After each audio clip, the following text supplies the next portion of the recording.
ಈ ತುಂಬಾ ಒಂದೇ ಸಲ ದೊಡ್ಡ ಸೌಂಡಿಗೆ ಎಕ್ಸ್ಪೋಸ್ ಆಗ್ಬಿಟ್ರೆ ಆ ನರ್ವ್ ಸಡನ್ ಆಗಿ ಡ್ಯಾಮೇಜ್ ಆಗ್ಬಿಡುತ್ತೆ. ಈಗ ನೀವು ಈಜ್ಬೇಕಾದ್ರೆ ಅಥವಾ ಸ್ವಿಮ್ಮಿಂಗ್ ಪೂಲ್ ಕೆಳಗಡೆ ಇದ್ರೆ ಹೇಗೆ ನೀವು ಮೇಲೆ ಮಾತಾಡಿರೋದು ನೀವು ಸ್ವಿಮ್ಮಿಂಗ್ ಪೂಲ್ ಅಲ್ಲಿ ಕೆಳಗಿದ್ದಾಗ ಏನು ಕೇಳಿಸಲ್ವೋ ಅದೇ ತರ ಅವ್ರಿಗೆ ಆ ತರದ ಫೀಲಿಂಗ್ ಇರುತ್ತೆ. ರಿಲೇಷನ್ ಒಳಗಡೆ ಕೆಲವೊಬ್ರಿಗೆ ಮದುವೆ ಆಗ್ತಾರಲ್ವಾ, ಅದಕ್ಕೆ ಕನ್ಸಾಂಗ್ಯುನಸ್ ಮ್ಯಾರೇಜ್ ಅಂತ ಹೇಳ್ತಾರೆ. ಅಂತವ್ರಲ್ಲಿ ಏನಿರುತ್ತೆ, ಅವಾಗ ಮಕ್ಕಳಲ್ಲಿ ಕೆಲವೊಂದ್ಸಲ ಜೆನೆಟಿಕ್ ರೀಸನ್ಸ್ ಎಲ್ಲ ಆಗಿರೋ ಚಾನ್ಸಸ್ ಇರುತ್ತೆ. ಆಗ್ಲೇಬೇಕಂತಲ್ಲ, ಆಗುವ ಚಾನ್ಸಸ್ ಹೆಚ್ಚಿರುತ್ತೆ. ಡಯಾಬಿಟಿಸ್, ಮಧುಮೇಹ ಅಥವಾ ಹೈಪರ್ ಟೆನ್ಷನ್, ರಕ್ತ ಒತ್ತಡ ಜಾಸ್ತಿ ಇದ್ರೆ, ಕೆಲವೊಂದು ಸೋಂಕು ರೋಗ ಎಲ್ಲ ಇರುತ್ತೆ. ಈ ಟೈಫಾಯ್ಡ್ ಅಂತೆಲ್ಲ ಹೇಳ್ತೀವಿ. ಟೈಫಾಯ್ಡ್ ಅಥವಾ ಬೇರೆ ವೈರಸ್, ಈಗ ಫಾರ್ ಎಕ್ಸಾಂಪಲ್ ಕೋವಿಡ್ ಆಗಿತ್ತು. ಕೋವಿಡ್, ಟೈಫಾಯ್ಡ್ ಇಂತ ಬ್ಯಾಕ್ಟೀರಿಯಾ ಅಥವಾ ವೈರಲ್ ಇನ್ಫೆಕ್ಷನ್ ಅದು ಹೋಗಿ ಕಿವಿ ಕೇಳಿಸುವಂತ ನರನ ಎಫೆಕ್ಟ್ ಮಾಡಿ ಕೇಳಿಸೋದು ಕಡಿಮೆ ಆಗ್ಬಿಡುತ್ತೆ. ಡಾಕ್ಟರ್, ಇವಾಗಂತೂ ಇಯರ್ ಫೋನ್ ಹಾಕೋಂತದ್ದು, ಸಾಂಗ್ ಕೇಳೋದು ಇದು ಕಾಮನ್ ಆಗ್ಬಿಟ್ಟಿದೆ. ಅದು ಸಿಟಿ ಲೈಫ್ ಅಲ್ಲಿ ಜರ್ನಿ ಮಾಡ್ಬೇಕಾದ್ರೆ ಎಲ್ಲರೂ ಕೇಳ್ತಾರೆ. ಸೊ ಹೆಚ್ಚು ಇಯರ್ ಫೋನ್ ಅನ್ನ ಯೂಸ್ ಮಾಡೋದು ಅಥವಾ ಲೌಡ್ ನಾಯ್ಸ್ ಅಲ್ಲಿ ಅದನ್ನ ಕೇಳೋದ್ರಿಂದಾಗಿ ಕೂಡ ಪ್ರಾಬ್ಲಮ್ ಬರುತ್ತಾ? ಇಯರ್ ವ್ಯಾಕ್ಸ್ ಅಲ್ಲೂ ಎರಡು ತರದ್ ಇರುತ್ತೆ. ಒಂದು ಲಿಕ್ವಿಡ್ ಟೈಪ್, ಇನ್ನೊಂದು ಸಾಲಿಡ್ ಟೈಪ್ ಅಂತ. ಈ ಲಿಕ್ವಿಡ್ ಟೈಪ್ ಏನಿರುತ್ತೆ ಅದು ನೀರ್ ತರಾನೇ. ಅದು ಮತ್ತೆ ಜೆನೆಟಿಕ್ ಇದ್ರಲ್ಲಿ ವೇರಿಯೇಷನ್ ಆಗುತ್ತೆ. ಕೆಲವೊಬ್ಬರಲ್ಲಿ ಬೈ ಬರ್ತ್ ಲಿಕ್ವಿಡ್ ಟೈಪ್ ಇರುತ್ತೆ, ಕೆಲವರಿಗೆ ಸ್ವಲ್ಪ ಸಿಕ್ರಿಷನ್ಸ್ ಮೇಲೆ ಡಿಪೆಂಡ್ ಆಗಿ ಗಟ್ಟಿ ತರ ಆಗ್ಬಿಡುತ್ತೆ. ವಯಸ್ಸಾಗ್ತಾ ಇದ್ದಂಗೆ ಇಲ್ಲಿ ಓವರ್ ಆಲ್ ಬಾಡಿ ಕೆಪಾಸಿಟಿಯಲ್ಲಿ ಹೇಗೆಲ್ಲ ವೀಕ್ನೆಸ್ ಆಗ್ತಾ ಬರ್ತದೋ ಈ ನರಗಳು ವೀಕ್ ಆಗ್ತಾ ಬರುತ್ತೆ. ಈ ಅಂತ ಒಂದು ರೀತಿಯಿಂದ ಸೌಂಡ್ ಬರೋದು ಸ್ಟಾರ್ಟ್ ಆಗುತ್ತೆ. OAE ಅಂತ ಹೇಳ್ತಾರೆ, ಅಂದ್ರೆ ಫೋಟೋ ಎಕಾಸ್ಟಿಕ್ ಎಮಿಷನ್ ಅಂತ. ಅದನ್ನ ಮಾಡೋದಕ್ಕೆ ಜಸ್ಟ್ 1 ರಿಂದ 2 ನಿಮಿಷ ಬೇಕಾಗುತ್ತೆ. ಅದು ಎಕನಾಮಿಕಲಿನೂ ತುಂಬಾ ಈಸಿ, ಅದನ್ನೇನು ತುಂಬಾ ಕಾಸ್ಟ್ಲಿ ಆಗ್ಲಿ ತುಂಬಾ ದುಬಾರಿ ಆಗುವಂತ ಟೆಸ್ಟ್ ಏನಲ್ಲ. ಒಂದು ಸರ್ಕಾರದ್ದೇ ರೆಗ್ಯುಲೇಷನ್ಸ್ ಇದೆ, ಗವರ್ಮೆಂಟ್ ರಿಲೇಟೆಡ್ ಈ ತರ ನಾಯ್ಸ್ ಇಂಡ್ಯೂಸ್ಡ್ ಹಿಯರಿಂಗ್ ಲಾಸ್, ಅಂದ್ರೆ ತುಂಬಾ ಸೌಂಡ್ ಇಂದ ಆಗ್ಬಾರ್ದಂತ. ಯಾವುದೇ ಫ್ಯಾಕ್ಟ್ರಿಯಲ್ಲಿ ಇರ್ಬೇಕಾದ್ರೆ ಅದಕ್ಕೆ ಆ ಫ್ಯಾಕ್ಟ್ರಿಯಲ್ಲಿ ಸರ್ಕಾರದಾದ ಕೆಲವೊಂದು ರೆಗ್ಯುಲೇಷನ್ಸ್ ಇರುತ್ತೆ. ಸ್ವಲ್ಪ ಏನಾದ್ರು ಕಿವಿ ನೋವಿತ್ತು, ಕೇಳಿಸಲ್ಲ ಅಂದ್ಮೇಲೆ ಅಲ್ಲಿ ಹತ್ರದ ಫಾರ್ಮಸಿಗೆ ಅಲ್ಲೂ ಏನೋ ಹೋಗಿ ಯಾವ್ದೋ ಒಂದು ಡ್ರಾಪ್ಸ್ ಹಾಕೊಂಡ್ಬಿಡ್ತಾರೆ. ಸ್ವಲ್ಪ ಸೈನ್ಸ್ ಬರ್ತಾ ಇದ್ದಂಗೆ ಪೇನ್ ಆಗ್ತಾ ಇದೆ ಅಂದಾಗ ಅದನ್ನ ನೆಗ್ಲೆಕ್ಟ್ ಮಾಡಿ ಇನ್ನೊಂದ್ ಸ್ವಲ್ಪ ದಿವಸ ನೋಡೋಣ, ಅಥವಾ ಕೇಳಿಸದೇ ಇದ್ದಾಗ ಇನ್ನೊಂದ್ ಸ್ವಲ್ಪ ದಿವಸ ನೋಡೋಣ, ಇಂಥವನ್ನೆಲ್ಲ ಮಾಡಕ್ ಹೋಗ್ಬಾರ್ದು.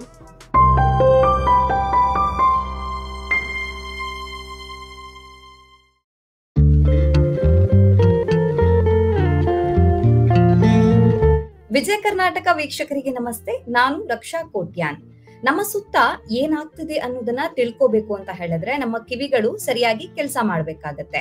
ಒಂದ್ ವೇಳೆ ನಾವು ಮಾತಾಡ್ಬೇಕಾದ್ರೇನೆ ಯಾರಾದ್ರೂ ಒಂದ್ಸತಿ ರಿಪೀಟ್ ಆಗಿ ಕ್ವಶನ್ ಅನ್ನ ಕೇಳಿದ್ರು ಅನ್ಸಿದ್ರು, ಯಾಕೆ ನಿಂಗ್ ಸರಿಯಾಗಿ ಕಿವಿ ಕೇಳ್ತಾ ಇಲ್ವಾ ಅಂತ ನಾವು ಹೇಳ್ತೀವಿ. ಆದ್ರೆ ನಿಜವಾಗಿಯೂ ಕೂಡ ಕಿವಿ ಕೇಳಿಸದೇ ಇರೋವಂಥದ್ದು ಅದನ್ನ ಅನುಭವಿಸಿದವ್ರಿಗೆ ಮಾತ್ರ ಗೊತ್ತಿರುತ್ತೆ. ಹಾಗಿದ್ರೆ ಈ ಕಿವುಡುತನ ಯಾಕಾಗಿ ಬರುತ್ತೆ, ಇದಕ್ಕೆ ಟ್ರೀಟ್ಮೆಂಟ್ ಯಾವ ರೀತಿಯಾಗಿರುತ್ತೆ ಅನ್ನೋದ್ರ ಬಗ್ಗೆ ಹೆಚ್ಚಿನ ಮಾಹಿತಿನ ತಿಳಿಸ್ಕೊಡೋದಕ್ಕೆ ಇವತ್ತು ನಮ್ ಜೊತೆ ಜಾಯಿನ್ ಆಗಿದ್ದಾರೆ doctor Jyotirmay S Hegde, HOD and lead consultant in ENT, Aster hospital, Whitefield. Doctor, ಕಾರ್ಯಕ್ರಮಕ್ಕೆ ಸ್ವಾಗತ. ಥ್ಯಾಂಕ್ ಯು, ನಿಮಗೆಲ್ಲ ಸ್ವಾಗತ. ನಮ್ಮ ದೇಹದಲ್ಲಿರುವಂತಹ ಪಂಚೇಂದ್ರಿಯಗಳಲ್ಲಿ ಕಿವಿ ಕೂಡ ಒಂದು. ಯಾಕಂತ ಹೇಳಿದ್ರೆ ನಮ್ಗೆ ಸುತ್ತಮುತ್ತ ಏನಾಗ್ತಿದೆ, ಯಾರಾದ್ರೂ ಹೇಳಿದನ್ನ ಕೇಳಿಸ್ಕೋಬೇಕು, ರಿಯಾಕ್ಟ್ ಮಾಡ್ಬೇಕು ಅಂತ ಹೇಳಿದ್ರು ಕೂಡ ಕಿವಿ ತುಂಬಾ ಇಂಪಾರ್ಟೆಂಟ್ ಆಗಿರುತ್ತೆ. ಅಂಡ್ ಕಿವಿ ಕೇಳೋದು ಇನ್ನೂ ಇಂಪಾರ್ಟೆಂಟ್ ಆಗಿರುತ್ತೆ. ಸೊ ಈ ಕಿವಿ ಕೇಳದೆ ಇರೋದಕ್ಕೆ ಏನೆಲ್ಲ ರೀಸನ್ ಗಳಿದೆ ಡಾಕ್ಟರ್? ಕಿವಿ ಕೇಳೋದಕ್ಕೆ ತುಂಬಾ ಕಾರಣಗಳಿರುತ್ತೆ. ಅದು ಏಜ್ ಮೇಲೂ ಡಿಪೆಂಡ್ ಆಗುತ್ತೆ, ಅಂದ್ರೆ ವಯಸ್ಸಿನ ಮೇಲೂ ಡಿಪೆಂಡ್ ಆಗುತ್ತೆ. ಈಗ ನ್ಯೂ ಬಾರ್ನ್ ಅಂತ ಏನ್ ಹೇಳ್ತೀವಿ, ಜಸ್ಟ್ ಹುಟ್ಟಿರ್ತಾರೋ ಅವರಿಗೆ ಈಗ ಜೆನೆಟಿಕ್ ಕಾಸಸ್ ಇರುತ್ತೆ. ಅಂದ್ರೆ ಬೈ ಬರ್ತೇನೆ ಜೀನ್ಸ್ ಅಲ್ಲಿ ಏನಾದ್ರು ಡಿಫೆಕ್ಟ್ ಇದ್ದು ಆ ಕೇಳಿಸುವಂತ ನರಾನೇ ಅವರಿಗೇನು ಸರಿ ಡೆವಲಪ್ ಆಗದೆ ಇದ್ರೆ ಅದಿರ್ಬೋದು.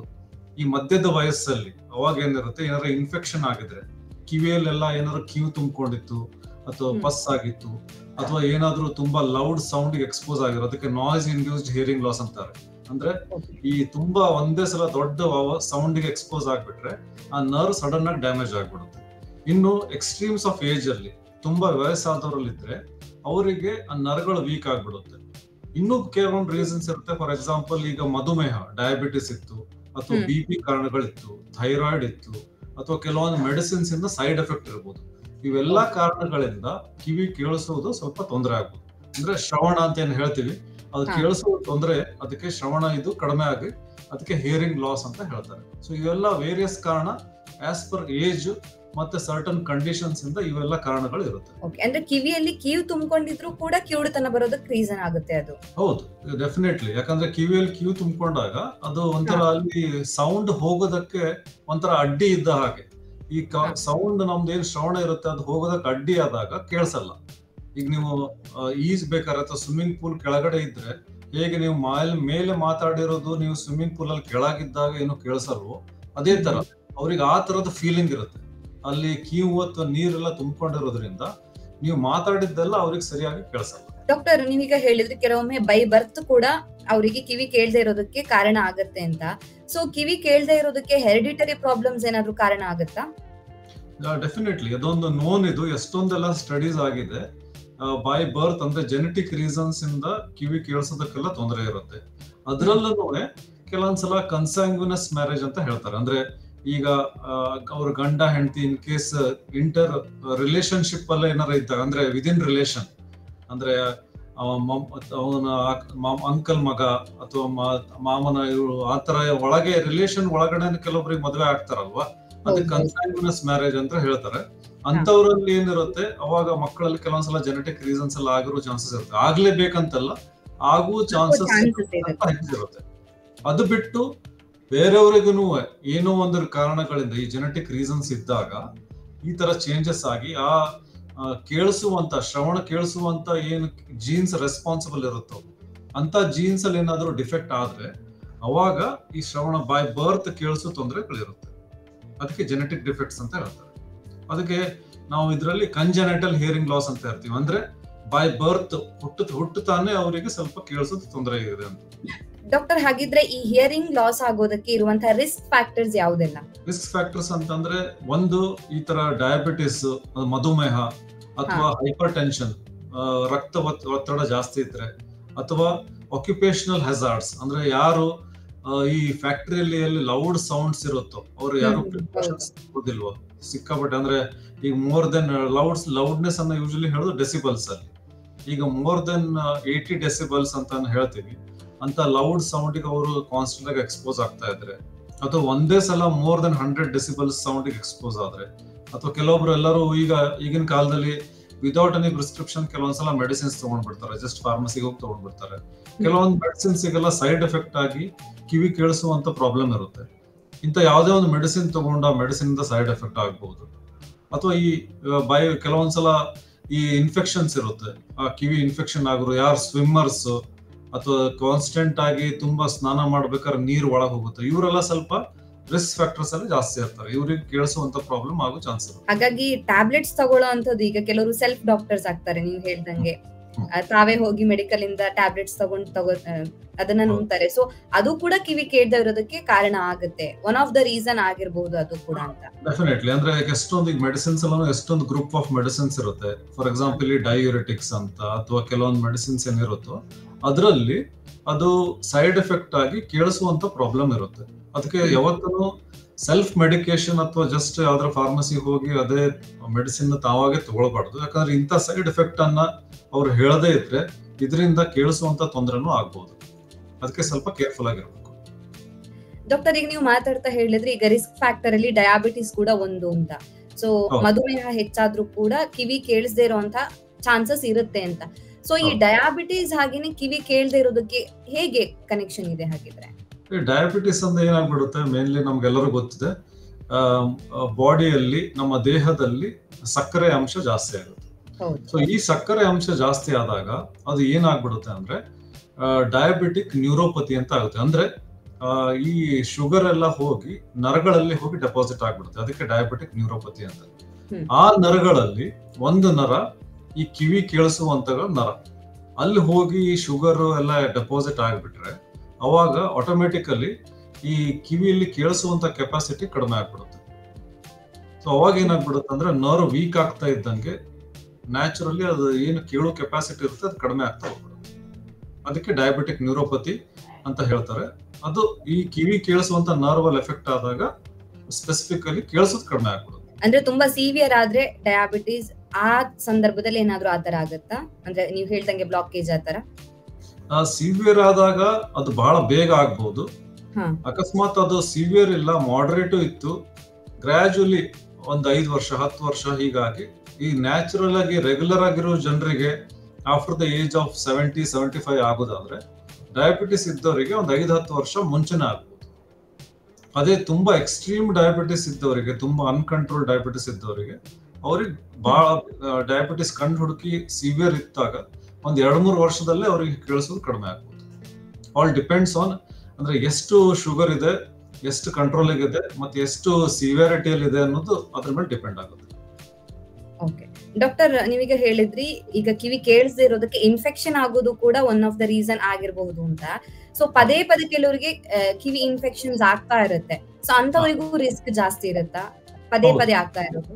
ಹೌದು, ಅದ್ರಲ್ಲೇನು ಡೌಟ್ ಇಲ್ಲ. ಯಾಕಂದ್ರೆ 2 ರೀತಿ ಇರುತ್ತೆ. ಒಂದು ಕಿವಿ ಇನ್ಫೆಕ್ಷನ್, ಜನರಲ್ ಇನ್ಫೆಕ್ಷನ್. ಕಿವಿ ಇನ್ಫೆಕ್ಷನ್ ಅಂದ್ರೆ ಕಿವಿಯಲ್ಲಿ ಅಕಸ್ಮಾತ್ ನೀರು ಹೋಗಿ ಅಥವಾ ಕೋಲ್ಡ್ ಇಂದ ಅದು ಕಿವಿಗೆ ಹರಡಿ ಅಲ್ಲಿಂದ ಇನ್ಫೆಕ್ಷನ್ ಆಗಿ ಪಸ್ ಎಲ್ಲ ಆಯ್ತು ಅಂದ್ರೆ ಪದೇ ಪದೇ ಆದಾಗ ಅಲ್ಲಿ ಕಿವಿ ಟಮ್ಟೇನ್ ಇರುತ್ತೆ, ಅದಕ್ಕೆ ನಾವು ಇಯರ್ ಡ್ರಮ್ ಅಂತ ಹೇಳ್ತೀವಿ. ಕಿವಿಯ ಟಮ್ಟೆಯಲ್ಲಿ, ಪರದೆಯಲ್ಲಿ ಅಕಸ್ಮಾತ್ ಎಲ್ಲ ತುಣುತೆಲ್ಲ ಆಗ್ಬಿಡುತ್ತೆ, ಅದಕ್ಕೆ ಇಯರ್ ಪರ್ಫೋರೇಷನ್ ಅಂತ ಹೇಳ್ತೀವಿ.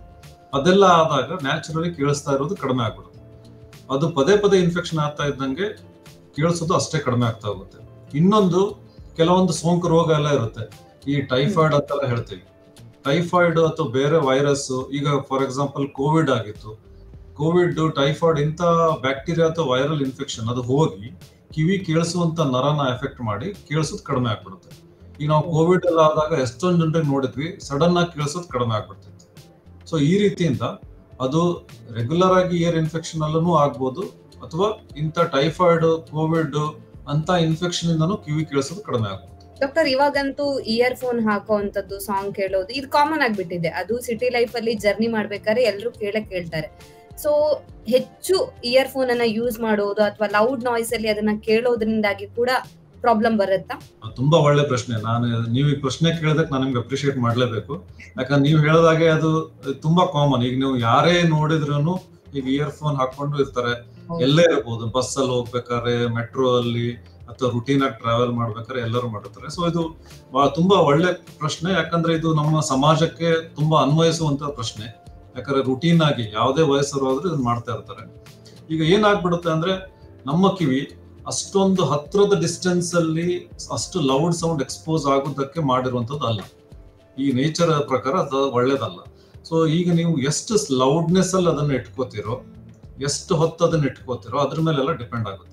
ಈಗ ತುಂಬಾ ಲೌಡ್ ವಾಯ್ಸ್ ಅಲ್ಲಿ ಇಟ್ಟು, ಸೌಂಡ್ ಅಲ್ಲಿ ಇಟ್ಟು ಅದನ್ನ ತುಂಬಾ ಸೌಂಡ್, ತುಂಬಾ ಕೆಲವೊಬ್ಬರೆಲ್ಲ ಗಂಟೆಗಟ್ಟಲೆ ಇಟ್ಕೋತಾರೆ. ಈಗ 3-4 ಗಂಟೆ ಇಟ್ಕೊಂಡಾಗ ಅದು ನರ್ವ್ ಅಲ್ಲಿ ಹೋಗಿ ಡ್ಯಾಮೇಜ್ ಆಗ್ಬಿಡುತ್ತೆ. ಅವಾಗ ತುಂಬಾ ಬೇಗನೆ ನರ್ವ್ ಡ್ಯಾಮೇಜ್ ಆಗಿರೋದ್ರಿಂದ ಕಿವಿ ಕೇಳಿಸೋದು ಕಡಿಮೆ ಆಗುತ್ತೆ.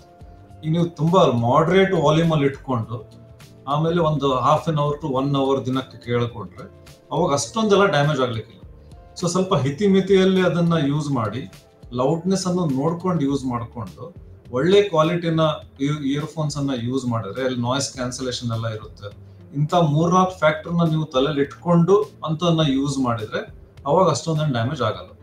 ಅದೇ ನೀವು ತುಂಬಾನೇ ಲೌಡ್ ಇದ್ರಲ್ಲಿ ಇಟ್ಕೊಂಡು, ಲೌಡ್ ಸೌಂಡ್ ತುಂಬಾ ಡೆಸಿಬಲ್ಸ್ ಎಲ್ಲ ಜಾಸ್ತಿ ಇಟ್ಟು ಅದನ್ನ ಕಂಟಿನ್ಯೂಸ್ ಆಗಿ ಯೂಸ್ ಮಾಡದೆ, ಇನ್ನು ಸ್ವಲ್ಪ ಒಳ್ಳೆ ಕ್ವಾಲಿಟಿ ಯೂಸ್ ಮಾಡದೆ ಅದನ್ನ ಯಾವ್ದಾರ ರೀತಿಯಿಂದ ಯೂಸ್ ಮಾಡಿದ್ರೆ ಡೆಫಿನೆಟ್ಲಿ ಅದರಲ್ಲಿ ಕಿವಿ ಡ್ಯಾಮೇಜ್ ಆಗೋ ಚಾನ್ಸ್ ಹೈ ಇರುತ್ತೆ. ಡಾಕ್ಟರ್, ಹಾಗಿದ್ರೆ ಒಂದು ಅಂದಾಜು ದಿನಕ್ಕೆ ಎಷ್ಟು ಅವರ್ ತನಕ ಇಯರ್ಫೋನ್ ಯೂಸ್ ಮಾಡಬಹುದು? ಅಂದ್ರೆ ಯೂಸ್ ಮಾಡದೇ ಇರೋದಕ್ಕೂ ಆಗಲ್ಲ. ಸೊ ಎಷ್ಟು ಅವರ್ ತನಕ ಅಂದಾಜು ಯೂಸ್ ಮಾಡಬಹುದು? ನೋಡಿ, ದಿವಸಕ್ಕೆ ಒಂದು 2 to 3, 2-3 ಗಂಟೆ ಯೂಸ್ ಮಾಡಬಹುದು. ಅದರಲ್ಲೂ ನೀವು ಅಟ್ ಎ ಸ್ಟ್ರೆಚ್ ಒಂದು 1/2 hour to 45 minutes maximum use ಮಾಡಬಹುದು. ಒಂದು 1/2 hour to 45 minutes ನೀವು ಯೂಸ್ ಮಾಡಿದ್ರೆ at least 1 hour to 2 hours ಆದ್ರೂ ನೀವು ಗ್ಯಾಪ್ ಕೊಡಬೇಕು. ಕಂಟಿನ್ಯೂಸ್ಲಿ ಕಿವಿಗೆ ಕಂಟಿನ್ಯೂಸ್ಲಿ ಒಂದು 3-4 ಗಂಟೆ ಕೇಳೋದು ಉತ್ತಮ ಅಲ್ಲ. ಒಂದು ಅರ್ಧ ಗಂಟೆ, 3/4 ಗಂಟೆ ಕೇಳಿದ್ರೆ ಅದ್ರ ಡಬಲ್ ಆಗುವಂತ ಟೈಮ್ ಅನ್ನ ಸ್ವಲ್ಪ ಕಿವಿ ಗ್ಯಾಪ್ ಕೊಡಬೇಕು. ಯಾಕಂದ್ರೆ ಕಿವಿ ಒಳಗಡೆ ಹೇರ್ ಸೆಲ್ಸ್ ಅಂತೆಲ್ಲ ಇರುತ್ತೆ. ಈ ಹೇರ್ ಸೆಲ್ಸ್ ಎಲ್ಲ ತುಂಬಾ ಡೆಲಿಕೇಟ್ ಆರ್ಗನ್ಸ್. ಅದರಿಂದ ನರಗಳು ಬಂದ್ಕೊಂಡು ಅದು ಅಲ್ಲಿ ಒಂದು ಗಟ್ಟಿಯಾಗಿ ಆ ನರ ಬ್ರೈನಿಗೆ ಹೋಗ್ತಾ ಇರುತ್ತೆ. ನೀವು ಅಷ್ಟೊಂದು ಕಂಟಿನ್ಯೂಸ್ ಆಗಿ ಯೂಸ್ ಮಾಡಿ ಅದನ್ನ ನರ್ವ್ ಸೆಲ್ಸ್ ಎಲ್ಲ, ಹೇರ್ ಸೆಲ್ಸ್ ಡ್ಯಾಮೇಜ್ ಆಗ್ಬಿಟ್ರೆ ಅದು ಇರ್ರಿವರ್ಸಿಬಲ್. ಕಂಟಿನ್ಯೂಸ್ ಆಗಿ ಕೇಳ್ಕೊಂಡ್ಬಿಟ್ರೆ ಅಂದ್ರೆ ಮತ್ತದು ನಾರ್ಮಲ್ ಆಗೋ ಚಾನ್ಸಸ್ ಕಡಿಮೆ ಆಗುತ್ತೆ. ಅಷ್ಟು ನರ್ವ್ ಸೆಲ್ಸ್ ಡ್ಯಾಮೇಜ್ ಆದ ಹಾಗೆ ಕೇಳಿಸುವಂತ ಕೆಪಾಸಿಟಿನೂ ಅಷ್ಟೇ ಕಡಿಮೆ ಆಗ್ತಾ ಹೋಗುತ್ತೆ. ಡಾಕ್ಟರ್, ಹಾಗಿದ್ರೆ ನೀವು ಆಗ್ಲೇ ಮಾತಾಡ್ತಾ ಹೇಳಿದ್ರಿ ಈಗ ಡಯಾಬಿಟಿಸ್ ಇದ್ರೆ ಕಿವಿ ಕೇಳಿಸಿರೋದಕ್ಕೆ ಅದು ಕಾರಣ ಆಗುತ್ತೆ ಅಂತ. ಸೊ ಥೈರಾಯ್ಡ್ ಆಗಿರ್ಬೋದು, ಹೈಪರ್ ಟೆನ್ಷನ್, ಇದಕ್ಕೂ ಮತ್ತೆ ಕಿವಿ ಕೇಳಿಸದೇ ಇರೋದಕ್ಕೆ ಏನಾದ್ರು ಕನೆಕ್ಷನ್ ಇದೆಯಾ? ಹಾಗಿದ್ರೆ ಡಯಾಬಿಟಿಸ್ ಅಷ್ಟು ಡೈರೆಕ್ಟ್ ಕೋರಿಲೇಷನ್ ಇಲ್ಲದೆ ಇದ್ರೂ ಸ್ವಲ್ಪ ಇಂಡೈರೆಕ್ಟ್ ಕೋರಿಲೇಷನ್ ಇದ್ದೇ ಇರುತ್ತೆ. ಯಾಕಂದ್ರೆ ಈ ಥೈರಾಯ್ಡ್ ಆಗ್ಲಿ ಅಥವಾ ಹೈಪರ್ ಟೆನ್ಷನ್ ಆಗ್ಲಿ ಇಷ್ಟೊಂದು ರಕ್ತ ಒತ್ತಡ ಎಲ್ಲ ಇದ್ದಾಗ ಅದು ಏನಾಗ್ಬಿಡುತ್ತೆ ಅಂದ್ರೆ ನಾರ್ಮಲ್ ವೈಟಾಲಿಟಿಗೆ, ಈ ನರ್ವ್ ಸೆಲ್ಸ್ ಎಲ್ಲ ನಾರ್ಮಲ್ ಆಗಿ ಫಂಕ್ಷನ್ ಮಾಡೋದಕ್ಕೆ ಈ ಬ್ಲಡ್ ಸಪ್ಲೈ ಆಗ್ಲಿ ನ್ಯೂಟ್ರಿಷನ್ ಸಪ್ಲೈ ಆಗ್ಲಿ ತುಂಬಾ ಇಂಪಾರ್ಟೆಂಟ್. ಅದರಲ್ಲೂ ಈ ಬಾಡಿ ಸ್ಟಾಮಿನಾ ಮೇಂಟೈನ್ ಮಾಡ್ಲಿಕ್ಕೆ ಡೇ ಟು ಡೇ ಇದಕ್ಕೆ ಥೈರಾಯ್ಡ್ ಹಾರ್ಮೋನ್ ಏನಿದೆ ಅದು ತುಂಬಾ ತುಂಬಾ ಇಂಪಾರ್ಟೆಂಟ್. ಈಗ ನೀವು ಹೈಪೋಥೈರಾಯ್ಡಿಸಮ್ ಅಂತ ಹೇಳ್ತೀವಿ, ಅಥವಾ ತುಂಬಾ ಲೆಸ್ BP ಅಥವಾ ಹೈ BP ಇದ್ದಾಗ ಆ ನಾರ್ಮಲ್ ಈ ಫಂಕ್ಷನಿಂಗ್, ಈಗ ವೈಟಾಲಿಟಿ ಸಲುವಾಗಿ ಏನು ಈ ನರ್ವ್ ಸೆಲ್ಸ್ ಎಲ್ಲ ಇರುತ್ತೋ ಅದಕ್ಕೆ ಬೇಕಾದಷ್ಟು ಅದಕ್ಕೆ ನ್ಯೂಟ್ರಿಷನ್ ಬ್ಲಡ್ ಸಪ್ಲೈ ಎಲ್ಲ ಸಿಗಲಿಲ್ಲ ಅಂದ್ರೆ ಡೆಫಿನೆಟ್ಲಿ ಅದು ಹಿಯರಿಂಗ್ ಕಡಿಮೆ ಆಗುತ್ತೆ. ಅದಕ್ಕೆ ಡಯಾಬಿಟಿಸ್ ಅಷ್ಟು ಡೈರೆಕ್ಟ್ ಕೋರಿಲೇಷನ್ ಇಲ್ಲದೆ ಇದ್ರೂ ಈ ಥೈರಾಯ್ಡ್ ಇಂದ ಮತ್ತೆ BP ಇಂದ ಕೇಳಿಸೋ ಎಫೆಕ್ಟ್ ಆಗೇ ಆಗುತ್ತೆ. ಸೊ ಎಫೆಕ್ಟ್ ಅಂತೂ ಇದ್ದೇ ಇರುತ್ತೆ, ಸ್ವಲ್ಪ ಕಡಿಮೆ ಆದ್ರೂ ಇದ್ದೇ ಇರುತ್ತೆ. ಡಾಕ್ಟರ್, ಈಗ ಇಯರ್ ವ್ಯಾಕ್ಸ್ ಅನ್ನುವಂಥದ್ದು ಕಾಮನ್ ಆಗಿ ಎಲ್ಲರ ಕಿವಿಲೂ ಇರುತ್ತೆ. ಒಂದ್ ವೇಳೆ ಆ ಇಯರ್ ವ್ಯಾಕ್ಸ್ ಜಾಸ್ತಿ ಆಯ್ತು ಅಂತ ಹೇಳಿದ್ರೆ ಕಿವಿಗೆ ಏನಾದ್ರೂ ಎಫೆಕ್ಟ್ ಆಗುತ್ತಾ? ನೋಡಿ, ಏನಾಗ್ಬಿಡುತ್ತೆ, ನಾರ್ಮಲಿ ಇದು ಒಳ್ಳೆ ಪ್ರಶ್ನೆ ನೀವು ಕೇಳಿರೋದು. ಯಾಕಂದ್ರೆ ಇದನ್ನು ಡೇ ಟು ಡೇ ಕಾಮನ್ ಇದಾಗೆ ಆಗುತ್ತೆ. ಇಯರ್ ವ್ಯಾಕ್ಸ್ ಅಲ್ಲೂ 2 ತರದ್ ಇರುತ್ತೆ, ಒಂದು ಲಿಕ್ವಿಡ್ ಟೈಪ್, ಇನ್ನೊಂದು ಸಾಲಿಡ್ ಟೈಪ್ ಅಂತ. ಈ ಲಿಕ್ವಿಡ್ ಟೈಪ್ ಏನಿರುತ್ತೆ ಅದು ನೀರ್ ತರಾನೇ, ಅದು ಮತ್ತೆ ಜೆನೆಟಿಕ್ ಇದ್ರಲ್ಲಿ ವೇರಿಯೇಷನ್ ಆಗುತ್ತೆ. ಕೆಲವೊಬ್ಬರಲ್ಲಿ ಬೈ ಬರ್ತ್ ಲಿಕ್ವಿಡ್ ಟೈಪ್ ಇರುತ್ತೆ, ಕೆಲವರಿಗೆ ಸ್ವಲ್ಪ ಸಿಕ್ರಿಷನ್ಸ್ ಮೇಲೆ ಡಿಪೆಂಡ್ ಆಗಿ ಗಟ್ಟಿ ತರ ಆಗ್ಬಿಡುತ್ತೆ. ಈ ಲಿಕ್ವಿಡ್ ತರ ಇದ್ದವ್ರಿಗೆ ಏನೂ ತೊಂದರೆ ಇರಲ್ಲ, ಅದು ತಾನಾಗೆ ಕ್ಲೀನ್ ಆಗ್ತಾ ಇರುತ್ತೆ. ಮಾತಾಡಿದಾಗ ಅಥವಾ ಇದು ಜಗಿಯುವಾಗ ಎಲ್ಲ ತಾನಾಗೆ ಕ್ಲೀನ್ ಆಗ್ತಾ ಇರುತ್ತೆ. ಈ ಹಾರ್ಡ್ ಟೈಪ್ ಆಫ್ ವ್ಯಾಕ್ಸ್ ಏನ್ ಇರುತ್ತೋ ಅದು ಅಕ್ಯುಮುಲೇಟ್ ಆಗಿ ಆಗಿ ಆಗಿ ಒಂಥರ ಕಲ್ ತರನೂ ಆಗೋ ಚಾನ್ಸಸ್ ಇರುತ್ತೆ. ಅವಾಗ ಅದರಿಂದ ನೋವಾಗುತ್ತೆ, ಕಿವಿ ನೋವು ಆಗ್ಬೋದು, ಅಥವಾ ಕಿವಿ ಕೇಳಿಸೋದು ಕಡಿಮೆ ಆಗ್ಬೋದು, ಅಥವಾ ರಿಪೀಟೆಡ್ ಆಗಿ ಇನ್ಫೆಕ್ಷನ್ ಆಗ್ಬೋದು. ಯಾಕಂದ್ರೆ ಅದನ್ನ ತೆಗೆಯೋದಕ್ಕೆ ಬೆರಳಿಂದ ಆಗ್ಲಿ ಇಯರ್ ಬಡ್ ಅನ್ನಾಗ್ಲಿ ಯೂಸ್ ಮಾಡಿ ಅದರಿಂದ ಇನ್ಫೆಕ್ಷನ್ ಆಗೋ ಚಾನ್ಸ್ ಇರುತ್ತೆ. ಸೊ ಡೆಫಿನೆಟ್ಲಿ 2 ರೀತಿಯಿಂದನೂ ಆಗುತ್ತೆ. ಒಂದು, ಅದು ಕೇಳಿಸೋದು ಕಡಿಮೆ ಆಗುತ್ತೆ, ಇಲ್ಲಾಂದ್ರೆ ಇನ್ಫೆಕ್ಷನ್ ಆಗಿ ಅದರಿಂದನೂ ಮತ್ತೆ ಕೇಳಿಸೋದು ಕಡಿಮೆ ಆಗೋ ಚಾನ್ಸ್ ಇರುತ್ತೆ. ಡಾಕ್ಟರ್, ಈಗ ವಯಸ್ಸಾದ್ಮೇಲೆ ಕೆಲವರಿಗೆ ಕಿವಿ ಕೇಳೋದಿಲ್ಲ. ಈಗ ಸಣ್ಣ ವಯಸ್ಸಲ್ಲಿ ಬೈ ಬರ್ತ್ ಕಿವಿ ಕೇಳದಿರೋದು ಒಂದ್ ಫ್ಯಾಕ್ಟರ್ ಆದ್ರೆ, ವಯಸ್ಸಾದ್ಮೇಲೆ ಕಾಮನ್ ಆಗಿ ಕಿವಿ ಕೇಳಿಸದೇ ಇರೋದು ಕಾಮನ್ ಆಗಿರುತ್ತೆ. ಅದು ಯಾವ ಕಾರಣಕ್ಕೆ?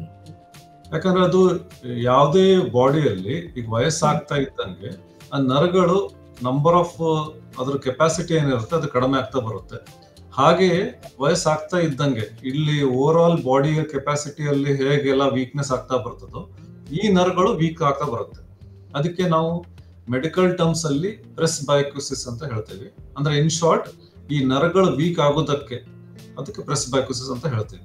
ಈ ನರಗಳ ಕೆಪಾಸಿಟಿ ಮತ್ತು ವೀಕ್ನೆಸ್ ಆಗ್ತಾ ಹೋದಂಗೆ ಕೇಳಿಸೋದು ಕಡಿಮೆ ಆಗ್ತಾ ಹೋಗ್ಬಿಡುತ್ತೆ. ಡಾಕ್ಟರ್, ಹಾಗಿದ್ರೆ ನಮ್ದು ಕಿವಿಯ ಕೇಳುವ ಸಾಮರ್ಥ್ಯ ಕಡಿಮೆ ಆಗ್ತಾ ಇದೆ, ಯಾಕೋ ಇತ್ತೀಚೆಗೆ ನನ್ಗೆ ಹೇಳಿದ್ದು ಸರಿಯಾಗಿ ಕೇಳಿಸ್ತಾ ಇಲ್ಲ ಅಂದಾಗ, ಸೊ ಯಾವೆಲ್ಲ ಸಿಂಪ್ಟಮ್ಸ್ ಗೊತ್ತಾಗತ್ತೆ ಆ ಟೈಮ್ ಅಲ್ಲಿ ಅಂತ? ಮೊದಲನೇದಂದ್ರೆ ಎಲ್ಲಕ್ಕಿಂತ ಇಂಪಾರ್ಟೆಂಟ್ ಆಗಿ, ಈಗ ನೀವು ವಯಸ್ಸಿನ ಹೋಗದಂಗೆ ಕೇಳಿಸೋದು ಕಡಿಮೆ ಆಗ್ತಾ ಇದೆ ಅಂದ್ರೆ ಮೊದಲನೇದು, ನೀವು ರೆಗ್ಯುಲರ್ ಆಗಿ ಏನ್ ಮಾತಾಡ್ತಾ ಇರ್ತಿರೋ ಅವಾಗ ನಿಮ್ಮ ಅಪೋಸಿಟ್ ಯಾರು ಇದ್ದವ್ರು ಮಾತಾಡ್ತಾ ಇರ್ತಾರೋ ಸರಿ ಕೇಳಿಸ್ಲಿಕ್ಕಿಲ್ಲ. ಅವಾಗ ನೀವು ಅದನ್ನ ಅವ್ರಿಗೆ ಮತ್ತೆ ರಿಪೀಟ್ ಮಾಡ್ಲಿಕ್ಕೆ ಹೇಳ್ಬೋದು, ಇನ್ನೊಂದ್ಸಲ ಹೇಳಿ ಅಂತ. ಅಥವಾ ನೀವು ಫೋನ್ ಅಲ್ಲಿ ಮಾತಾಡ್ತಾ ಇರ್ಬೇಕಾದ್ರೆ ನಿಮ್ಗೆ ಸರಿಯಾಗದು ಎಲ್ಲ ಕೇಳಿಸ್ಲಿಕ್ಕಿಲ್ಲ, ನೀವು ಸ್ವಲ್ಪ ವಾಲ್ಯೂಮ್ ಇನ್ಕ್ರೀಸ್ ಮಾಡ್ಕೋಬಹುದು. ಅಥವಾ ಟಿವಿಯಲ್ಲಿ ನೋಡ್ಬೇಕಾದ್ರೆ ನೀವೇನೋ ಕೇಳಿಸ್ತಾ ಸರಿ ಕೇಳಿಸ್ಲಿಕ್ಕಿಲ್ಲ. ಸೊ ಇವೆಲ್ಲ ಇನಿಷಿಯಲ್ ಲಕ್ಷಣಗಳು. ಅದ್ರ ಜೊತೆ ಕಿವಿಯಲ್ಲಿ ಆಮೇಲೆ ಸೌಂಡ್ ಬರೋದಕ್ಕೆ ಸ್ಟಾರ್ಟ್ ಆಗ್ಬೋದು, ಅದಕ್ಕೆ ಟಿನೈಟಸ್ ಅಂತ ಹೇಳ್ತೀವಿ. ವಿ ಅಂತ ಒಂದ್ ರೀತಿಯಿಂದ ಸೌಂಡ್ ಬರೋದು ಸ್ಟಾರ್ಟ್ ಆಗುತ್ತೆ. ಕಿವಿ ಜೊತೆ ಇನ್ನೊಂದು ನರನೂ ಇರುತ್ತೆ. ಈಗ ಹೊರಗಡೆ ಮತ್ತೆ ಮಧ್ಯ ಕಿವಿ ಬರೀ ಕೇಳಿಸೋದಕ್ಕೆ ಬೇಕಾಗುತ್ತೆ. ಅದೇ ನಮ್ಮ ಒಳಗಡೆ ಕಿವಿ ಏನಿರುತ್ತೆ ಅಲ್ಲಿ 2 ಭಾಗದಲ್ಲಿ ಡಿವೈಡ್ ಆಗುತ್ತೆ, ಒಂದು ಕೇಳಿಸೋದಕ್ಕೆ, ಇನ್ನೊಂದು ಬ್ಯಾಲೆನ್ಸ್ ಸಲುವಾಗಿ. ಸೊ ಈ ನರಗಳು ವೀಕ್ ಆಗ್ತಾ ಬಂದ್ರೆ ಕೇಳಿಸೋದು ಕಡಿಮೆ ಆಗೋದ್ರ ಜೊತೆ ಸ್ವಲ್ಪ ವೀಕ್ನೆಸ್, ಬ್ಯಾಲೆನ್ಸ್ ಇಂದು ವೀಕ್ನೆಸ್ ಆಗ್ತಾ ಬರ್ಬೋದು. ಅವಾಗ ನಿಮ್ಗೆ ನಡಿಬೇಕಾದ್ರೆ ಸ್ವಲ್ಪ ಜೋಲಿ ಬಂದಂಗ ಆಗೋದು, ಅಥವಾ ತಲೆ ಸುತ್ತಂಗ ಆಗೋದು, ಅಥವಾ ಒಂದ್ ಕಡೆ ನಡಿಬೇಕಾದ್ರೆ ಒಂದ್ ಕಡೆನೆ ಬಿದ್ದಂಗ ಆಗೋದು, ಇವೆಲ್ಲ ಆಗೋ ಚಾನ್ಸ್ ಇರುತ್ತೆ. ಅದಕ್ಕೆ ಗಿಡಿನೆಸ್ ಅಥವಾ ವರ್ಟಿಗೋ ಅಂತ ಹೇಳ್ತಾರೆ. ಸೊ ನಿಮ್ಗೆ ಕೇಳಿಸೋದು ಕಡಿಮೆ ಆಗ್ತಾ ಇದ್ದಂಗೆ ಅದರ ಜೊತೆ ಕಿವಿಯಲ್ಲಿ ಸೌಂಡ್ ಬರೋದು, ಶಬ್ದ ಬರೋದು, ಅದಕ್ಕೆ ಟಿನಿಟಸ್. 3ನೇದು ಗಿಡಿನೆಸ್ ಅಥವಾ ವರ್ಟಿಗೋ. ಈ 3 ಆಗೋ ಸಾಧ್ಯತೆ ಇರುತ್ತೆ. ಡಾಕ್ಟರ್, ಈಗ ಕೆಲವೊಂದ್ಸತಿ ಆಕ್ಸಿಡೆಂಟ್ ಆಗಿನೋ ಅಥವಾ ಬೇರೆ ಏನಾದ್ರೂ ಇಂಜುರೀಸ್, ಸ್ಪೋರ್ಟ್ಸ್ ಇಂಜುರೀಸ್ ಆಗಿನಿ ಕಿವಿಗೆ ಎಫೆಕ್ಟ್ ಆಗುವಂತ ಚಾನ್ಸಸ್ ಇರುತ್ತೆ. ಸೊ ಇದ್ರಿಂದ ಕಿವಿ ಕೇಳದೆ ಇರೋದಕ್ಕೆ ಅದು ಕಾರಣ ಆಗುತ್ತಾ? ಹೌದು, ಯಾಕಂದ್ರೆ 2 ರೀತಿ ಇರುತ್ತೆ. ಒಂದು, ಇಮಿಡಿಯೇಟ್ ಆಗಿ ಆಗ್ಬೋದು. ಆಕ್ಸಿಡೆಂಟ್ ಆಗ್ತಾ ಇದ್ದಂಗೆ ಇಮಿಡಿಯೇಟ್ ಆಗಿ ಅಲ್ಲಿ ಹೋಗಿ ಆ ಕಿವಿ ಕೇಳಿಸುವಂತ ನರಕ್ಕೆ ಏನಾದ್ರು ಡ್ಯಾಮೇಜ್ ಆಗ್ಬಿಡುತ್ತಂದ್ರೆ ಇಮಿಡಿಯೇಟ್ ಆಗಿ ಕೇಳಿಸೋದು ಹೋಗ್ಬೋದು. ಅದಕ್ಕೆ sudden sensory neural hearing loss ಅಂತಾರೆ. ಅಂದ್ರೆ ಸಡನ್ ಆಗಿ ಫುಲ್ ಹೋಗ್ಬಿಡುತ್ತೆ. ಈಗ ಹೇಗೆ ನಿಮಗೆ ಹಾರ್ಟ್ ಅಟ್ಯಾಕ್ ಆದಾಗ ಸಡನ್ ಹಾರ್ಟ್ ಫಂಕ್ಷನ್ ಮಾಡೋದಕ್ಕೆ ಹೋಗ್ಬಿಡುತ್ತೋ ಅದಕ್ಕೆ ಇದಕ್ಕೆ ಇಯರ್ ಅಟ್ಯಾಕ್ ಅಂತ ಹೇಳ್ತಾರೆ. ಅಂದ್ರೆ ಒಂದೇ ಸಲ ಅದಕ್ಕೆ ರಕ್ತಸ್ರಾವ ಆಗ್ಲಿ ನರ್ವ್ ಡ್ಯಾಮೇಜ್ ಆಗೋದ್ರಿಂದ ಕೇಳಿಸೋದೇ ಹೋಗ್ಬಿಡ್ಬೋದು, ಅದಕ್ಕೆ ಸಡನ್ ಅಂತಾರೆ. ಇನ್ನೊಂದು ಗ್ರಾಜುವಲ್ ಹಿಯರಿಂಗ್ ಲಾಸ್ ಅಂತಾರೆ. ಅಂದ್ರೆ ಅದು ಕ್ರಮೇಣವಾಗಿ ಸ್ವಲ್ಪ ಕಡಿಮೆ ಆಗ್ತಾ ಆಗ್ತಾ ಆಗ್ತಾ ಹೋಗ್ಬಿಡುತ್ತೆ. ಸೊ ಈ ಆಕ್ಸಿಡೆಂಟ್ ಆದಾಗ ಒಂದೇ ಸಲ ಇಮಿಡಿಯೇಟ್ಲಿ ಅವಾಗಿಂದ ಅವಾಗನೇ ಕೇಳಿಸೋದು ಹೋಗ್ಬೋದು, ಅಥವಾ ಗ್ರಾಜುವಲಿ ಡ್ಯಾಮೇಜ್ ಆಗ್ತಾ ಆಗ್ತಾ ಹೋಗಿ ಕ್ರಮೇಣವಾಗಿ ಕೇಳಿಸೋದು ಕಡಿಮೆ ಆಗ್ತಾ ಹೋಗ್ಬೋದು. ಡಾಕ್ಟರ್, ಈಗ ಮಕ್ಕಳಿಗೆ ಕಿವಿ ಸಮಸ್ಯೆ ಇದೆ ಅಂದಾಗ ಫಸ್ಟ್ ಯಾವಾಗ ತೋರಿಸ್ಬೇಕಾಗತ್ತೆ? ಈಗ ನ್ಯೂ ಬೋರ್ನ್ ಬೇಬೀಸ್ ಅಲ್ಲಿ ಕಿವಿ ಕೇಳೋದಿಲ್ಲ ಅಂದಾಗ ಸಡನ್ ಆಗಿ ನಮಗೆ ಗೊತ್ತಾಗೋದಿಲ್ಲ ಅಲ್ವಾ? ಸೊ ಫಸ್ಟ್ ಮಕ್ಕಳದು ಕಿವಿ ಟೆಸ್ಟ್ ಯಾವಾಗ ಮಾಡ್ಬೇಕಾಗುತ್ತೆ? ಇದು ತುಂಬಾ ಒಳ್ಳೆ ಪ್ರಶ್ನೆ. ಯಾಕಂದ್ರೆ ಇದು ನಮ್ಮ ಸಮಾಜಕ್ಕೆ ಮತ್ತೆ ತುಂಬಾ ಬಹಳ ಇಂಪಾರ್ಟೆಂಟ್ ಆದಂತ, ಯಾವತ್ತೂ ಇದನ್ನ ನೆಗ್ಲೆಕ್ಟ್ ಮಾಡಬಾರ್ದು. ಇದು ನೀವು ಕೇಳಿದ್ ನಂಗೆ ತುಂಬಾ ಇಷ್ಟ ಆಯ್ತು. ಯಾಕಂದ್ರೆ ನೀವು ಹೇಳದ ಹಾಗೇನೆ ಹುಟ್ಟುತ್ತಾ ಇದ್ದಂಗೆ ನ್ಯೂ ಬಾರ್ನ್ ಸ್ಕ್ರೀನಿಂಗ್ ಅನ್ನ ಮಾಡಬೇಕಾಗುತ್ತೆ. ಅದಕ್ಕೆ OAE ಅಂತ ಹೇಳ್ತಾರೆ, ಅಂದ್ರೆ ಫೋಟೋ ಎಕೋಸ್ಟಿಕ್ ಎಮಿಷನ್ ಅಂತ. ಅದನ್ನ ಮಾಡೋದಕ್ಕೆ ಜಸ್ಟ್ 1 ರಿಂದ 2 ನಿಮಿಷ ಬೇಕಾಗುತ್ತೆ. ಅದು ಎಕನಾಮಿಕಲಿನೂ ತುಂಬಾ ಈಸಿ, ಅದನ್ನೇನು ತುಂಬಾ ಕಾಸ್ಟ್ಲಿ ಆಗ್ಲಿ ತುಂಬಾ ದುಬಾರಿ ಆಗುವಂತ ಟೆಸ್ಟ್ ಏನಲ್ಲ. ಈಸಿಲಿ ಅವೈಲೇಬಲ್, ಬೆಡ್ ಸೈಡ್ ಅಂದ್ರೆ ಪಕ್ಕದಲ್ಲೇ ಮಗು ಅಲ್ಲೇ ಇದ್ದಲ್ಲೇನೆ ಬಂದು ಟೆಸ್ಟ್ ಮಾಡಬಹುದು. ಮಾಡೋದಕ್ಕೆ ಬರೀ 2 ನಿಮಿಷ ಸಾಕಾಗುತ್ತೆ. ಅದಕ್ಕೆ OAE ಅಂತ ಹೇಳ್ತಾರೆ. ಅವಾಗನೇ ಮಾಡಿದ್ರೆ ಅದು ಒಂದು ಸ್ಕ್ರೀನಿಂಗ್ ಟೂಲ್ ತರ ಅಟ್ಲೀಸ್ಟ್ ನಮಗೆ ಐಡಿಯಾ ಬರುತ್ತೆ ಮಗು ಕೇಳಿಸ್ತಾ ಇದೆಯೋ ಇಲ್ಲ ಅಂತ. ಈಗ WHO ಇದ್ರ ಗೈಡ್ ಲೈನ್ಸ್ ಪ್ರಕಾರನು ಎಲ್ಲಾ ನವಜಾತ ಮಕ್ಕಳು ಇರ್ತಾರೋ, ಎಲ್ಲ ಜಸ್ಟ್ ಹುಟ್ಟಿರೋ ಮಕ್ಕಳು ಎಲ್ಲರಿಗೂ ಟೆಸ್ಟ್ ಮಾಡ್ಬೇಕಂತ ರೆಕಮೆಂಡೇಶನ್ ಇದೆ. ಅದಕ್ಕೆ OAE ಅಂತ ಹೇಳ್ತಾರೆ.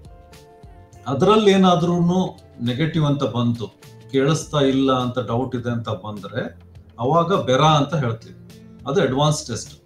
ಅದು ಮಾಡೋದಕ್ಕೆ ಸ್ವಲ್ಪ ಸರಿಯಾದ ಎಲ್ಲ ಬೇಕಾಗುತ್ತೆ, ಇನ್ಸ್ಟ್ರೂಮೆಂಟ್ಸ್ ಬೇಕಾಗುತ್ತೆ, ಅದಕ್ಕೆಲ್ಲ ಟೈಮ್ ಬೇಕಾಗ್ಬೋದು. ಆದ್ರೆ ಇಮಿಡಿಯೇಟ್ಲಿ ಸ್ಕ್ರೀನ್ ಮಾಡೋದಕ್ಕೆ OAE ಅಂತ ಏನಿರುತ್ತೆ ಅದನ್ನ ಎಲ್ಲಾ ಮಕ್ಕಳಿಗೆ ಮಾಡ್ಲೇಬೇಕು. ಅದು ಹುಟ್ಟದಾಗನೇ ಮಾಡಬೇಕು. ಆ ರೀತಿ ಟೆಸ್ಟ್ ಮಾಡೋದು ಬೆಸ್ಟ್ ಅಂತ. ಬೆಸ್ಟ್, ಅದು ಎಲ್ಲಕ್ಕಿಂತ ಉತ್ತಮ.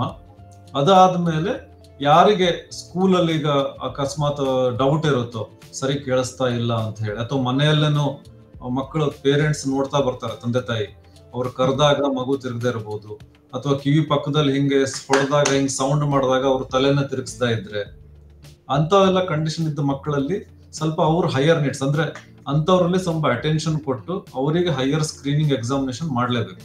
ಅವಾಗ ನಿಮ್ ಬೆರಾ ಅಂತೆಲ್ಲ ಏನ್ ಟೆಸ್ಟ್ ಹೇಳಿದ್ನು ಅದನ್ನೆಲ್ಲ ಮಾಡಿ ನೋಡ್ಬೇಕಾಗುತ್ತೆ.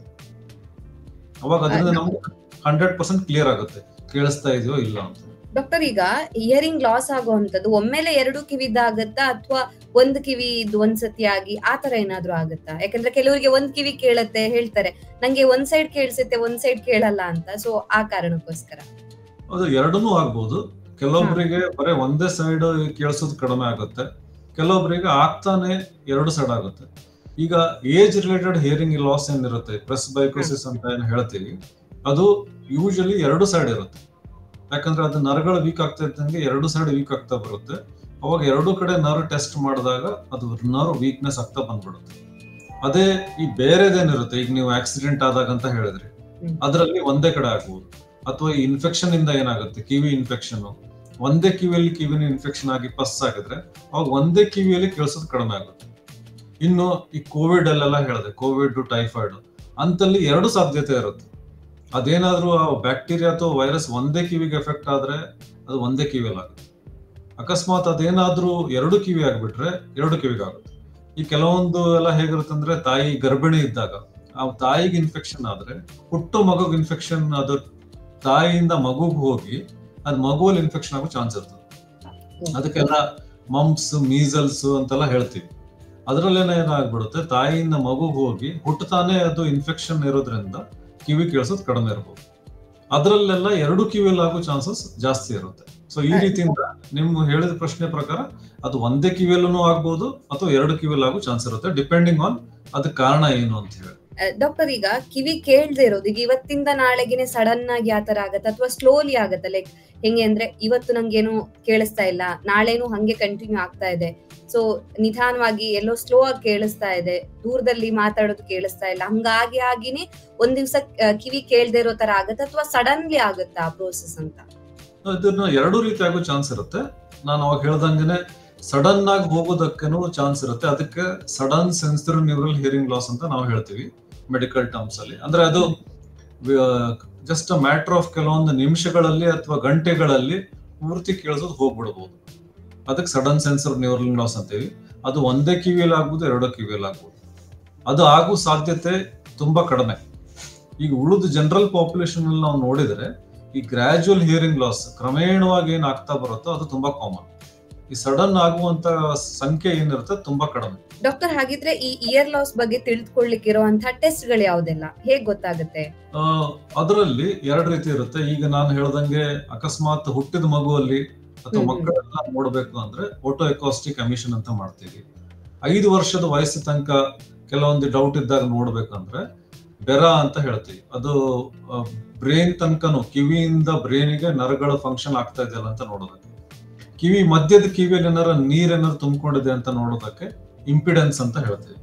ಅದೇ ದೊಡ್ಡವರಲ್ಲಿ ನೋಡ್ಬೇಕು, 5 ವರ್ಷಕ್ಕಿಂತ ಮೇಲಿನವರಲ್ಲಿ, ಮಕ್ಕಳಲ್ಲಿ ಅಥವಾ ದೊಡ್ಡವರಲ್ಲಿ ನೋಡ್ಬೇಕಂದ್ರೆ ಮೋಸ್ಟ್ ಕಾಮನ್ಲಿ ಮಾಡೋದು ಆಡಿಯೋಮೆಟ್ರಿ ಟೆಸ್ಟ್ ಅಂತ ಹೇಳ್ತೀವಿ.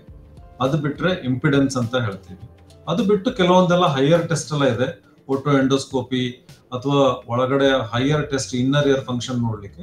ಅವೆಲ್ಲ ಕ್ರಮೇಣವಾಗಿ ABR, ASSR ಅಂತ ಬೇರೆ ಬೇರೆ ಬೇರೆ ತರದ ಟೆಸ್ಟ್ ಇದೆ.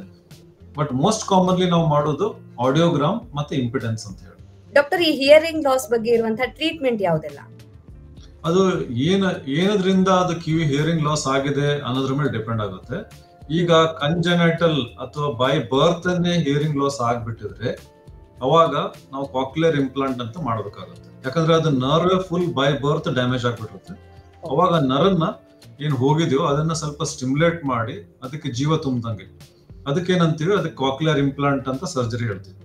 ಅದೇನೆ ಬೈ ಬರ್ತ್ ಅಲ್ದೇನೆ ಈಗ ಇನ್ಫೆಕ್ಷನ್ ಇಂದ ಆಗಿದ್ರೆ ಆ ಇನ್ಫೆಕ್ಷನ್ ಅನ್ನ ಕ್ಲಿಯರ್ ಮಾಡಿ ಸರ್ಜರಿ ಮಾಡ್ಬೇಕಾಗುತ್ತೆ. ಅದಕ್ಕೆ ಮೈರಿಂಗೋಪ್ಲಾಸ್ಟಿ ಅಥವಾ ಟಿಂಪನೋಪ್ಲಾಸ್ಟಿ ಅಂತ ಹೇಳ್ತೀವಿ. ಅದರಿಂದ ಏನಾಗ್ಬಿಡುತ್ತೆ, ಆ ಇನ್ಫೆಕ್ಷನ್ ಎಲ್ಲ ಕ್ಲಿಯರ್ ಮಾಡಿ ಕಿವಿ ಮಧ್ಯದ ಕಿವಿಯಲ್ಲಿ ಇರುವ ಕೆಲವೊಂದು ಸಣ್ಣ ಸಣ್ಣ 3 ಎಲುಬುಗಳು ಇರುತ್ತೆ, ಅದರಲ್ಲಿ ಯಾರೋ ಡ್ಯಾಮೇಜ್ ಆಗಿದ್ರೆ ಅದನ್ನೆಲ್ಲ ಸರಿ ಮಾಡಬೇಕು. ಅದಕ್ಕೆ ಆಸಿಕ್ಯುಲೋಪ್ಲಾಸ್ಟಿ ಅಂತ ಹೇಳ್ತೀವಿ. ಅದು ಬಿಟ್ಟು ಒಳಗಡೆ ಕಿವಿ ಹಿಂದ್ಗಡೆ ಭಾಗದಲ್ಲೆಲ್ಲ ಸ್ವಲ್ಪ ಡ್ಯಾಮೇಜ್ ಆಗಿದ್ರೆ ಅದಕ್ಕೆ ಮ್ಯಾಸ್ಟೋಡೆಕ್ಟಮಿ ಅಂತ ಹೇಳ್ತೀವಿ. ಕೆಲವೊಂದ್ಸಲ ಏನಾಗ್ಬಿಡುತ್ತೆ, ಕಿವಿಯಲ್ಲೆಲ್ಲ ಗಟ್ಟಿ ಗಟ್ಟಿ ಆಗ್ಬಿಟ್ಟಿರುತ್ತೆ, ನಾರ್ಮಲ್ ಮೊಬಿಲಿಟಿ ಇರಲ್ಲ, ಅದಕ್ಕೆ ಸ್ಟೇಪಿಸ್ ಸರ್ಜರಿ ಅಂತ ಹೇಳ್ತೀವಿ. ಸೊ ಇದು ಎಲ್ಲ ಏನಾಗುತ್ತೆ ಅಂದ್ರೆ ಯಾವ ತರದ ಪ್ರಾಬ್ಲಮ್ ಆಗಿದೆ ಅದ್ರ ಮೇಲೆ ಸರ್ಜರಿ ಡಿಪೆಂಡ್ ಆಗುತ್ತೆ. ಮೂರನೇದು, ಈ ಎಕ್ಸ್ಟ್ರೀಮ್ ಏಜ್ ಅಲ್ಲಿ ಹಿಯರಿಂಗ್ ಎಲ್ಲ ಕಡಿಮೆ ಆಗಿದೆ ಅಂದ್ರೆ, ಹೇಗೆ ನೀವು ಕಾಣಿಸದೇ ಇದ್ದಾಗ ಸ್ಪೆಕ್ಟಕಲ್ಸ್ ಅಥವಾ ಚಶ್ಮಾನ ಹಾಕೋತಿರೋ ಅದೇ ತರ ಏಜ್ ರಿಲೇಟೆಡ್ ಆಗಿ ನರ್ವ್ ಡ್ಯಾಮೇಜ್ ಅಥವಾ ವೀಕ್ನೆಸ್ ಆದಾಗ ಫಸ್ಟ್ ಹಿಯರಿಂಗ್ ಏಡ್ ಅನ್ನ ಕೊಡ್ತೀವಿ. ಅದರಿಂದ ಅದು ಸೌಂಡ್ ನ ಆಂಪ್ಲಿಫೈ ಮಾಡಿ ಕೇಳಿಸೋದು ಇಂಪ್ರೂವ್ ಆಗುತ್ತೆ. ಯಾವಾಗ ಹಿಯರಿಂಗ್ ಏಡು ವರ್ಕ್ ಆಗೋದಿಲ್ವೋ, ತುಂಬಾ ಹಿಯರಿಂಗ್ ಲಾಸ್ ಆಗಿದ್ಯೋ, ಅವಾಗ ಮತ್ತೆ ಸರ್ಜರಿ ಮಾಡ್ಬೇಕಾಗುತ್ತೆ. ಆ ಸರ್ಜರಿನ ಕಾಕ್ಲಿಯರ್ ಇಂಪ್ಲಾಂಟ್ ಅಂತ ಹೇಳ್ತೀವಿ. ಯಾವ ರೀತಿಯಲ್ಲಿ ಏನಕ್ಕೆ ಆಗಿದೆಯೋ ಅದ್ರ ಮೇಲೆ ಆ ಹಿಯರಿಂಗ್ ಇಂಪ್ರೂವ್ಮೆಂಟ್ ನ ವೇರಿ ಆಗುತ್ತೆ. ಸೊ ಸರ್ಜಿಕಲ್ ಹಾಗೇನೆ ನಾನ್ ಸರ್ಜಿಕಲ್ ಎರಡೂ ಟ್ರೀಟ್ಮೆಂಟ್ ಇರುತ್ತೆ ಹಾಗಿದ್ರೆ? ಎರಡೂ ಟ್ರೀಟ್ಮೆಂಟ್ ಇರುತ್ತೆ, ಸರ್ಜಿಕಲ್ ಇರುತ್ತೆ, ನಾನ್ ಸರ್ಜಿಕಲ್. ಏನ್ ಕಂಡೀಷನ್ ಇದೆ ಅದ್ರ ಮೇಲೆ ಡಿಪೆಂಡ್ ಆಗುತ್ತೆ. ಡಾಕ್ಟರ್, ಈಗ ನೀವು ಮಾತಾಡ್ತಾ ಹೇಳಿದ್ರಿ ಹಿಯರಿಂಗ್ ಏಡ್ ಬಗ್ಗೆ, ಆ ಮಷಿನ್ ಏನು ಇಡ್ತಾರೆ ಅದ್ರ ಬಗ್ಗೆ. ಸೊ ಅದರಲ್ಲಿ ಟೈಪ್ಸ್ ಏನಾದ್ರು ಇದೆಯಾ? ಅಂದ್ರೆ ಎಲ್ಲರಿಗೂ ಒಂದೇ ತರದ್ದು ಇಡ್ತೀರಾ ಅಥವಾ ಯಾರಿಗೆ ಅದು ಬೇಕೇ ಬೇಕಾಗುತ್ತೆ? ಅಂದ್ರೆ ಈಗ ನಾನು ಕಿವಿ ಯಾರಿಗೆ ಕೇಳಿಸೋದಿಲ್ವೋ, ಈಗ ಇನ್ಫೆಕ್ಷನ್ ಅಲ್ಲ, ಇನ್ಫೆಕ್ಷನ್ ಅಲ್ದೇನೆ ಈಗ ನರಗಳು ವೀಕ್ ಆಗಿದೆಯೋ ಅಂತವ್ರಿಗೆ ಹಿಯರಿಂಗ್ ಏಡ್ ಬೇಕಾಗುತ್ತೆ. ಈಗ ವೀಕ್ನೆಸ್ ಆದಾಗ ಅದು ಎಷ್ಟು ವೀಕ್ ಆಗಿದೆಯೋ ಅದ್ರ ಪ್ರಕಾರ ಮಿಷಿನ್ ನ ಸ್ಟ್ರೆಂತ್ ಡಿಪೆಂಡ್ ಆಗುತ್ತೆ. ಈಗ 3 ತರದ ಹಿಯರಿಂಗ್ ಏಡ್ ಇರುತ್ತೆ. ಒಂದು ಬಿಹೈಂಡ್ ದ ಇಯರ್ ಅಂತ ಹೇಳಿ, ಅಂದ್ರೆ ಅದು ಕಿವಿ ಹಿಂದ್ಗಡೆ ಹೋಗುತ್ತೆ. ಇನ್ನೊಂದು ಇನ್ ದ ಇಯರ್ ಅಂತ ಹೇಳಿ, ಅದು ಸ್ವಲ್ಪ ಚಿಕ್ಕದಿರುತ್ತೆ, ಒಳಗಡೆ ಹೋಗುತ್ತೆ, ಅದು ಸ್ವಲ್ಪ ಕಾಣಿಸುತ್ತೆ. ಇನ್ನೊಂದು ಟೋಟಲಿ ಇನ್ ದ ಇಯರ್ ಅಂತ ಹೇಳಿ, ಅಂದ್ರೆ ಫುಲ್ ಕಿವಿ ಒಳಗಡೆ ಹೋಗುತ್ತೆ, ಬೇರೆಯವ್ರಿಗೇನು ಕಾಣಿಸೋದು ಇಲ್ಲ, ಅದು ಹಿಯರಿಂಗ್ ಏಡ್ ಯೂಸ್ ಮಾಡ್ತಾ ಇದಾರಂತ. ಈಗ ಇನ್ ದ ಇಯರ್ ಅಂದ್ರೆ ಕಿವಿ ಒಳಗಡೆ ಇರುವಂತದ್ದು ಅಂತ ಹಿಯರಿಂಗ್ ಏಡ್ ನ ಯೂಸ್ ಮಾಡ್ಬೇಕಂದ್ರೆ ತುಂಬಾ ಹಿಯರಿಂಗ್ ಲಾಸ್ ಇಲ್ಲದೆ ಇರೋರಿಗೆ ಅದನ್ನ ಯೂಸ್ ಮಾಡ್ಬೋದು. ಬಟ್ ಯಾರಿಗೆ ತುಂಬಾ ಕೇಳಿಸೋದು ಕಡಿಮೆ ಆಗಿದೆಯೋ, ಏನೋ ಕೇಳಿಸೋದೇ ಇಲ್ವೋ ಅಂತವ್ರಿಗೆ ಬಿಹೈಂಡ್ ದ ಇಯರ್ ಅಂತ, ಅಂದ್ರೆ ಒಂದು ಕಂಪೋನೆಂಟ್ ಹೀಗೆ ಬಂದ್ಕೊಂಡು ಒಂದ್ ಚಿಕ್ಕದು ಒಳಗಡೆ ಹೋಗುತ್ತೆ, ಅದರಿಂದ ಕೇಳಿಸೋದು ಇಂಪ್ರೂವ್ಮೆಂಟ್ ಆಗುತ್ತೆ. ಸೊ ಬೇಸಿಕಲಿ ಈ 3 ಟೈಪ್ ಆಫ್ ಹಿಯರಿಂಗ್ ಏಡ್ ಇರುತ್ತೆ. ಅದು ಬಿಟ್ರೆ ಈ ಡಿಜಿಟಲ್ ಅಥವಾ ಅನಾಲಾಗ್ ಅಂತ ಹೇಳ್ತೀವಿ. ಅಂದ್ರೆ ಈ ಕೆಲವೊಂದು ಈ ನಾವು ಮೊಬೈಲ್ ಹೇಗೆ ಯೂಸ್ ಮಾಡ್ತೀವೋ, ಕೆಲವೊಂದೆಲ್ಲ ಮೊದಲೆಲ್ಲ ಬ್ಯಾಟ್ರಿ ಎಲ್ಲ ಇದು ಮಾಡೋದಿರ್ತಿತ್ತು, ಅದಕ್ಕೆ ಅದೇ ಬ್ಯಾಟ್ರಿ ರಿಲೇಟೆಡ್ ಹಿಯರಿಂಗ್ ಏಡ್ ಇರುತ್ತೆ. ಇನ್ನೊಂದು ಡಿಜಿಟಲ್ ಅಂತ ಹೇಳಿ, ಅದ್ರಲ್ಲಿ ಏನಾಗ್ಬಿಡುತ್ತೆ, ಈಗ ಹೇಗೆ ಮೊಬೈಲ್ ನ ಈಗೆಲ್ಲ ಚಾರ್ಜ್ ಮಾಡ್ತಿರೋ, ಬ್ಯಾಟ್ರಿ ಏನ್ ಚೇಂಜ್ ಮಾಡ್ಬೇಕಾಗಲ್ಲ, ಕಂಟಿನ್ಯೂಸ್ ಡೈಲಿ ಚಾರ್ಜ್ ಮಾಡ್ತಾ ಇರ್ತಿರೋ, ಅದನ್ನು ಹಾಗೆ ಚಾರ್ಜ್ ಮಾಡೋದು. ಈ ಬ್ಲೂಟೂತ್ ಆಗ್ಲಿ ಅದನ್ನ ಕನೆಕ್ಟ್ ಮಾಡ್ಕೋಬಹುದು. ಸೊ ಆ ಬ್ಲೂಟೂತ್ ಇಂದ ನಿಮ್ಮ ಮನೆ ಬೆಲ್ ಅನ್ನ ಏನೋ ಹೊರಗಡೆ ಡೋರ್ ಬೆಲ್ ಆಗ್ಲಿ ಅಥವಾ ನಿಮ್ಮ ಟಿವಿಗೆ ಅದನ್ನೆಲ್ಲ ಕನೆಕ್ಟ್ ಮಾಡ್ಕೊಳ್ಳೋ ಚಾನ್ಸ್ ಇರುತ್ತೆ. ಅವಾಗ ಯಾರು ಈ ಸೀನಿಯರ್ ಸಿಟಿಸನ್ಸ್ ಕೆಲವೊಬ್ರು ಒಬ್ಬೊಬ್ರೆ ಉಳಿತಾರೋ ಅವರಿಗೆ ಈ ಹಿಯರಿಂಗ್ ಏಡ್ ನೀವು ಡಿಜಿಟಲ್ ಟೈಪ್ ಯೂಸ್ ಮಾಡಿದ್ರೆ ಅದನ್ನೆಲ್ಲದಕ್ಕೂ ಕನೆಕ್ಟ್ ಮಾಡ್ಕೋಬಹುದು. Not just regular hearing aid, ಅದ್ ನಿಮ್ ಓವರ್ ಆಲ್ 360 ಡಿಗ್ರಿ ಮನೆ ಆಕ್ಟಿವಿಟೀಸ್ಗೂ ಕನೆಕ್ಟ್ ಮಾಡ್ಕೋಬಹುದು. ನಿಮ್ ಟಿವಿಯಿಂದ ಡೋರ್ ಬೆಲ್ ಇಂದ ಎಲ್ಲದಕ್ಕೂ ಕನೆಕ್ಟ್ ಮಾಡ್ಕೊಂಡು ಅದನ್ನ ಎಲ್ಲಾ ಕೆಲಸಗಳಿಗೂ ಯೂಸ್ ಮಾಡ್ಕೋಬಹುದು. ಡಾಕ್ಟರ್, ನೀವೀಗ ಹೇಳಿದ್ರಿ ಕಿವಿಯ ಒಳಗಡೆ ಒಂದು ಹಿಯರಿಂಗ್ ಏಡ್ ಅನ್ನ ಹಾಕ್ತಾರೆ ಅಂತ. ಸೊ ಅದನ್ನ ತೆಗಿಯೋಕ್ಕಾಗತ್ತಾ ಅವ್ರಿಗೆ? ಬೇಡ ಅಂದಾಗ ತೆಗ್ದು, ಅಥವಾ ಒಂದ್ಸತಿ ನೀವೇ ಫಿಕ್ಸ್ ಮಾಡಿದ್ರೆ ನೀವೇ ತೆಗಿಬೇಕು, ಅಂದ್ರೆ ಡಾಕ್ಟರ್ಸೇ ತೆಗಿಬೇಕು ಅಂತ ಏನಾದ್ರು ಇದೆಯಾ? ಆತರ ಏನಿಲ್ಲ, ಅವ್ರಿಗೆ ಟ್ರೈನಿಂಗ್ ಕೊಡ್ತೇವೆ. ಆ ಟ್ರೈನಿಂಗ್ ಯೂಸ್ ಮಾಡ್ತಾ ಇದ್ದಂಗೆ ಅವ್ರು ಡೈಲಿ ಮಲಗ್ಬೇಕಾದ್ರೆ ರಾತ್ರಿ ಅದನ್ನ ತಕೊಂಡ್ ಬಿಡ್ಬೋದು. ಬೆಳಗ್ಗೆ ಅದನ್ನ ಹಾಕೋಬಹುದು, ಅಥವಾ ಯಾವಾಗ ಯೂಸ್ ಮಾಡ್ತಾರೋ ಅವಾಗ ಅದನ್ನ ಹಾಕೋಬಹುದು ಕಿವಿಯಲ್ಲಿ, ಯಾವಾಗ ಬೇಡ ಅದನ್ನ ತಕೋಬಹುದು. ಡಾಕ್ಟರ್, ಹಾಗಿದ್ರೆ ಯೂಸ್ ಮಾಡುವಂತ ಪ್ರಾಪರ್ ವೇ ಯಾವುದು, ಸರಿಯಾದ ವಿಧಾನ? ಅದನ್ನ ಯಾವ ತರದ ಹಿಯರಿಂಗ್ ಏಡ್ ಹಾಕೋತಾರೋ ಅದ್ರ ಮೇಲೆ ಡಿಪೆಂಡ್ ಆಗುತ್ತೆ. ಕಿವಿ ಹಿಂದ್ಗಡೆದಂದ್ರೆ ಕಿವಿ ಹಿಂದ್ಗಡೆ ಹಾಕೋಬೇಕಾಗುತ್ತೆ. ಕಿವಿ ಒಳಗಡೆ ಅಂದ್ರೆ ಅದಕ್ಕೆ ಹಿಡ್ಕೊಳ್ಳೋದಕ್ಕೆ ಒಂದು ಬೆರಳಲ್ಲಿ ಹಿಡ್ಕೊಳ್ಳೋದಕ್ಕೆ ಒಂದು ಎಲೆಕ್ಟ್ರೋಡ್ ತರ ಇರುತ್ತೆ, ಅದನ್ನ ಹಿಡ್ಕೊಂಡು ಕಿವಿಯಲ್ಲಿ ಹಾಕೊಟ್ರೆ ಆಯ್ತು. ಡಾಕ್ಟರ್, ಈಗ ಅದನ್ನ ಕ್ಲೀನ್ ಮಾಡ್ಬೇಕು ಅಂತ ಇರುತ್ತಾ? ಅಂದ್ರೆ ಯಾಕಂದ್ರೆ ವ್ಯಾಕ್ಸ್ ಅಂತೆಲ್ಲ ಹೇಳ್ತೀವಿ, ಕಿವಿಯಲ್ಲಿ ಗುಗ್ಗೆ ಅಂತದೆಲ್ಲ ಹೋಗಿ ಅಲ್ಲಿ ಆ ಹಿಯರಿಂಗ್ ಏಡ್ ಎಲ್ಲ ಡೆಪಾಸಿಟ್ ಆಗೋ ಚಾನ್ಸ್ ಇರುತ್ತೆ. ಅದಕ್ಕೇನೆ ರೆಗ್ಯುಲರ್ ಆಗಿ ಅವರೇ ಮನೆಯಲ್ಲೇನೆ ಕ್ಲೀನ್ ಮಾಡ್ಕೋಬಹುದು. ಅದಕ್ಕೆಲ್ಲ ಕ್ಲೀನ್ ಮಾಡೋದಕ್ಕೆ ಬ್ರಷ್ ಅನ್ನೆಲ್ಲ ಕೊಟ್ಟಿರ್ತೇವೆ, ಅದನ್ನ ಕ್ಲೀನ್ ಮಾಡ್ಕೋಬಹುದು. ಅದನ್ನ ಮಾಡ್ಕೊಳ್ಳೋದಕ್ಕೆ ಹಾಸ್ಪಿಟಲ್ಗೆಲ್ಲ ಬರ್ಬೇಕಂತಿರಲ್ಲ, ಮನೆಯಲ್ಲೇ ಕ್ಲೀನ್ ಮಾಡ್ಕೋಬಹುದು.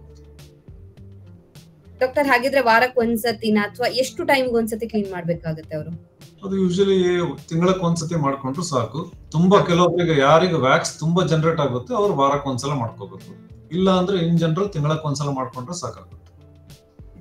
ಡಾಕ್ಟರ್, ನಿಮ್ಮ ಎಕ್ಸ್ಪೀರಿಯನ್ಸ್ ಅಲ್ಲಿ ಈ ಹಿಯರಿಂಗ್ ಏಡ್ ಅನ್ನ ಯೂಸ್ ಮಾಡ್ಬೇಕಾದ್ರೆ ಏನಾದ್ರು ಜನರು ಅದ್ರ ಬಗ್ಗೆ ತಪ್ಪಾಗಿ ತಿಳ್ಕೊಳ್ಳೋ ಅಂತದ್ದು, ಅಥವಾ ಅದನ್ನ ಯೂಸ್ ಮಾಡ್ಬೇಕಾದ್ರೆ ಏನಾದ್ರು ಮಿಸ್ಟೇಕ್ ಮಾಡ್ತಾರಾ ನಿಮ್ಮ ಎಕ್ಸ್ಪೀರಿಯನ್ಸ್ ಅಲ್ಲಿ? ತಪ್ಪಾಗಿ ತಿಳ್ಕೊಳ್ಳೋಕ್ಕಿಂತ ಅದೊಂಥರ ಸೋಷಿಯಲ್ ಸ್ಟಿಗ್ಮಾ ತರ ನಮ್ಮ ಎಕ್ಸ್ಪೀರಿಯನ್ಸ್ ಅಲ್ಲಿ ನೋಡಿದ ಹಾಗೆ. ಈಗ ಕಣ್ಣು ಕಾಣಿಸಲ್ಲ ಅಂದ್ರೆ ಯಾವ ರೀತಿಯಿಂದ ಸ್ಪೆಕ್ಟಕಲ್ ಅನ್ನ ಅಥವಾ ಚಶ್ಮಾನ ಈಸಿಲಿ ಹಾಕೊಂಡು ಅದನ್ನ ಏನು ಸ್ಟಿಗ್ಮಾ ಅಂತ ತಗೊಳ್ಳೋದನ್ನೇ ಯೂಸ್ ಮಾಡ್ತಾರೋ, ಇನ್ನು ಕಣ್ಣು ಸರಿಯಾಗಿ ಕಾಣಿಸೋರು ಅಲ್ಲಿ ಹೋಗಿ ನಂಗೆ ಒಂದ್ ಚಶ್ಮಾ ಕೊಡಿ ಅಂತ ಹೇಳಿ ಹಾಕೋತಾರೆ. ಅದು ಯಾವುದೇ ರೀತಿಯಿಂದ ಇರ್ಬೋದು. ಆದ್ರೆ ಅದೇ ಜೆನ್ಯೂನ್ಲಿ ಕೇಳಿಸದೇ ಇದ್ದಾಗ ಹಾಕೋಬೇಕು ಅಂತ ಹೇಳಿದಾಗ ಅದೊಂಥರ ಅವರಿಗೆ ಸೋಷಿಯಲ್ ಸ್ಟಿಗ್ಮಾ ತರ. ಯಾರು ಏನ್ ಅನ್ಕೋತಾರೋ, ಓಹೋ ಅವ್ರು ನನ್ ಬಗ್ಗೆ ಏನ್ ಅನ್ಕೋತಾರೋ, ಕೇಳಿಸಲ್ಲ, ಆ ರೀತಿಯಿಂದ ಯೋಚಿಸ್ಕೊಂಡು ಹಾಕೊಳ್ಳೋದಿರುವಂತ ಜನರು ಬಾಳ. ಯಾಕೆ ಅವರಿಗೆ ಅದನ್ನ ಕನ್ವಿನ್ಸ್ ಮಾಡಿ ಹಾಕೊಳ್ಳಿ ಅಂತ ಹೇಳೋದು ತುಂಬಾ ಕಷ್ಟ. ನಾವಾಗೆ ಏನು ತೊಂದರೆ ಇಲ್ದೇನೆ ಅದನ್ನ ಗ್ರೇಷಿಯಸ್ಲಿ ಅದನ್ನ ಏನು ತೊಂದರೆ ಇಲ್ಲದೆ ಯೂಸ್ ಮಾಡೋದು ತುಂಬಾ ಕಡಿಮೆ. ಡಾಕ್ಟರ್, ಹಾಗಿದ್ರೆ ಈ ಎಡಿಟಿಂಗ್ ಕೆಲಸ ಆಗಿರ್ಬೋದು ಅಥವಾ ಫ್ಯಾಕ್ಟ್ರಿಯಲ್ಲಿ ಹೊರಗಡೆ ಹೆಚ್ಚು ನಾಯ್ಸ್ ಅಲ್ಲಿ ಕೆಲಸ ಮಾಡೋರ್ಗೆ ಏನ್ ಅಡ್ವೈಸ್ ಕೊಡಕ್ ಇಷ್ಟಪಡ್ತೀರಿ? ಯಾಕಂದ್ರೆ ಅಂತವ್ರಿಗೆ ನೀವು ಆಗ್ಲೇ ಹೇಳ್ದಾಗೆ ಕಿವಿ ಕೇಳಿಸದೇ ಇರುವಂತದ್ದು ಅಥವಾ ಹಿಯರಿಂಗ್ ಪ್ರಾಬ್ಲಮ್ ಬರುವಂತ ಚಾನ್ಸಸ್ ಹೆಚ್ಚಾಗಿರುತ್ತೆ. ಸೊ ಅಂತವ್ರಿಗೆ ಏನ್ ಅಡ್ವೈಸ್ ಕೊಡ್ತೀರಾ? ಒಂದು ಸರ್ಕಾರದ್ದೇ ರೆಗ್ಯುಲೇಷನ್ಸ್ ಇದೆ, ಗವರ್ಮೆಂಟ್ ರಿಲೇಟೆಡ್ ಅನ್ನೇ ಈ ತರ ನಾಯ್ಸ್ ಇಂಡ್ಯೂಸ್ಡ್ ಹಿಯರಿಂಗ್ ಲಾಸ್ ಅಂದ್ರೆ ತುಂಬಾ ಸೌಂಡ್ ಇಂದ ಆಗ್ಬಾರ್ದಂತ ಯಾವುದೇ ಫ್ಯಾಕ್ಟ್ರಿಯಲ್ಲಿ ಇರ್ಬೇಕಾದ್ರೆ ಅದಕ್ಕೆ ಆ ಫ್ಯಾಕ್ಟ್ರಿಯಲ್ಲಿ ಸರ್ಕಾರದಾದ ಕೆಲವೊಂದು ರೆಗ್ಯುಲೇಷನ್ಸ್ ಇರುತ್ತೆ. ಇಷ್ಟು ದಿನಕ್ಕೆ ಇಷ್ಟು ಲೆವೆಲ್ ಎಕ್ಸ್ಪೋಜರ್, ಇಷ್ಟು ಎಕ್ಸ್ಪೋಸ್ ಆಗ್ಬೋದು, ವಾರಕ್ಕೆ ಇಷ್ಟು, ತಿಂಗಳಕ್ಕೆ ಇಷ್ಟು ಅಂತ ಹೇಳಿ. ಇನ್ನೊಂದು, ಅದರಿಂದ ಏನು ಡ್ಯಾಮೇಜ್ ಆಗದೆ ಇರೋಂಗೆ ಕಿವಿಯಲ್ಲಿ ಹೇಗೆ ಇಯರ್ಫೋನ್ ಯೂಸ್ ಮಾಡ್ತೀವಿ ಅದಕ್ಕೆ ಇಯರ್ ಮಫ್ಸ್ ಅಂತೆಲ್ಲ ಹೇಳ್ತಾರೆ. ಅದನ್ನ ಹಾಕೊಂಡ್ರೆ ಈ ಹೊರಗಡೆಯಿಂದ ಬರುವಂತ ಸೌಂಡ್ ಎಲ್ಲ ಅಷ್ಟೊಂದು ಒಳಗ್ ಮುಟ್ಟಲ್ಲ, ಅದು ಡ್ಯಾಮೇಜ್ ಆಗದೆ ಇರೋಂಗ್ ನೋಡ್ಕೋತೆ. ಅದನ್ನೆಲ್ಲ ಇಯರ್ ಮಫ್ಸ್ ಆಗ್ಲಿ ಅದನ್ನೆಲ್ಲ ಕರೆಕ್ಟ್ ಆಗಿ ಯೂಸ್ ಮಾಡ್ಕೊಂಡು ಇಯರ್ ಪ್ರೊಟೆಕ್ಷನ್ ಡಿವೈಸಸ್ ಅನ್ನ ಸರಿ ಯೂಸ್ ಮಾಡ್ಕೊಂಡ್ರೆ ಅವಾಗೇನು ತೊಂದರೆ ಆಗಲ್ಲ. ಡಾಕ್ಟರ್, ಹಾಗಿದ್ರೆ ಈ ಕಿವಿಯ ಆರೋಗ್ಯವನ್ನ ನೋಡ್ಕೊಳ್ಳುವಂಥದ್ದು ಯಾಕೆ ಇಂಪಾರ್ಟೆಂಟ್ ಆಗಿರುತ್ತೆ? ಯಾಕಂದ್ರೆ ಕಿವಿ ಕೇಳಿಸಿದ್ರೇನೆ ನಿಮ್ಗೆ ಉಳಿದಿದ್ದೆಲ್ಲ ಮಾತಾಡೋದಾಗ್ಲಿ ಅಥವಾ ದಿನಾಚರಿಗಳೇನ್ ಆಕ್ಟಿವಿಟೀಸ್ ಇರುತ್ತೆ ಅದನ್ನೆಲ್ಲ ಮಾತಾಡ್ಬೇಕಂದ್ರೆ ನಿಮ್ಗೆ ಕಿವಿ ಕೇಳಿಸ್ಲೇಬೇಕು. ಕೇಳಿಸದೇ ಇದ್ರೆ ನೀವು ಮಾತಾಡಕ್ ಆಗಲ್ಲ. ಅದು ಮತ್ತೆ ಆಮೇಲೆ ಬೇರೆಯವ್ರು ನಿಮ್ಮನ್ನ ಮಾತಾಡ್ಸೋನ್ನ ನಿಲ್ಸ್ಬಿಡ್ತಾರೆ. ಅದು ಮಾತಾಡ್ಸೋದ್ ನಿಲ್ಸಿದ್ರೆ ಮತ್ತೆ ನಾವು ನೋಡ್ತೀವಿ ಕೆಲವೊಬ್ರೆಲ್ಲ ಡಿಪ್ರೆಷನ್ಗೆ ಹೋಗ್ಬಿಡ್ತಾರೆ, ಅವರು ಡೇ ಟು ಡೇ ಆಕ್ಟಿವಿಟೀಸ್ ಹೋಗ್ಬಿಡುತ್ತೆ. ಅದು ಎಲ್ಡರ್ಲಿ ಅಲ್ಲಿ, ಮಕ್ಕಳಲ್ಲಿ, ಈಗ ಹುಟ್ಟಿದವರಲ್ಲಿ ಅಥವಾ ಮತ್ತೆ ಮಕ್ಕಳಲ್ಲಿ ಅವ್ರಿಗೆ ಕೇಳಿಸ್ಲೇ ಇಲ್ಲ ಅಂದ್ರೆ ಅವ್ರ ಇಡೀ ಜೀವನನೇ ಹಾಳಾಗ್ಬಿಡುತ್ತೆ. ಆಮೇಲೆ ಅವ್ರ ಎಜುಕೇಶನ್ ಏನು ಕಲಿಯೋದಕ್ಕಾಗಲ್ಲ. ಆಮೇಲೆ ಅವ್ರದ್ದೇ ಏನೋ ಕರಿಯರ್ ಆಸ್ಪಿರೇಷನ್ಸ್ ಅಥವಾ ಏನು ಮುಂದೆ ಅದನ್ನ ಮಾಡ್ಬೇಕು ಅಂತೆಲ್ಲ ಏನಿರುತ್ತೋ ಅದನ್ನೆಲ್ಲ ಮಾಡೋದು ತುಂಬಾ ಕಷ್ಟ ಆಗ್ಬಿಡುತ್ತೆ.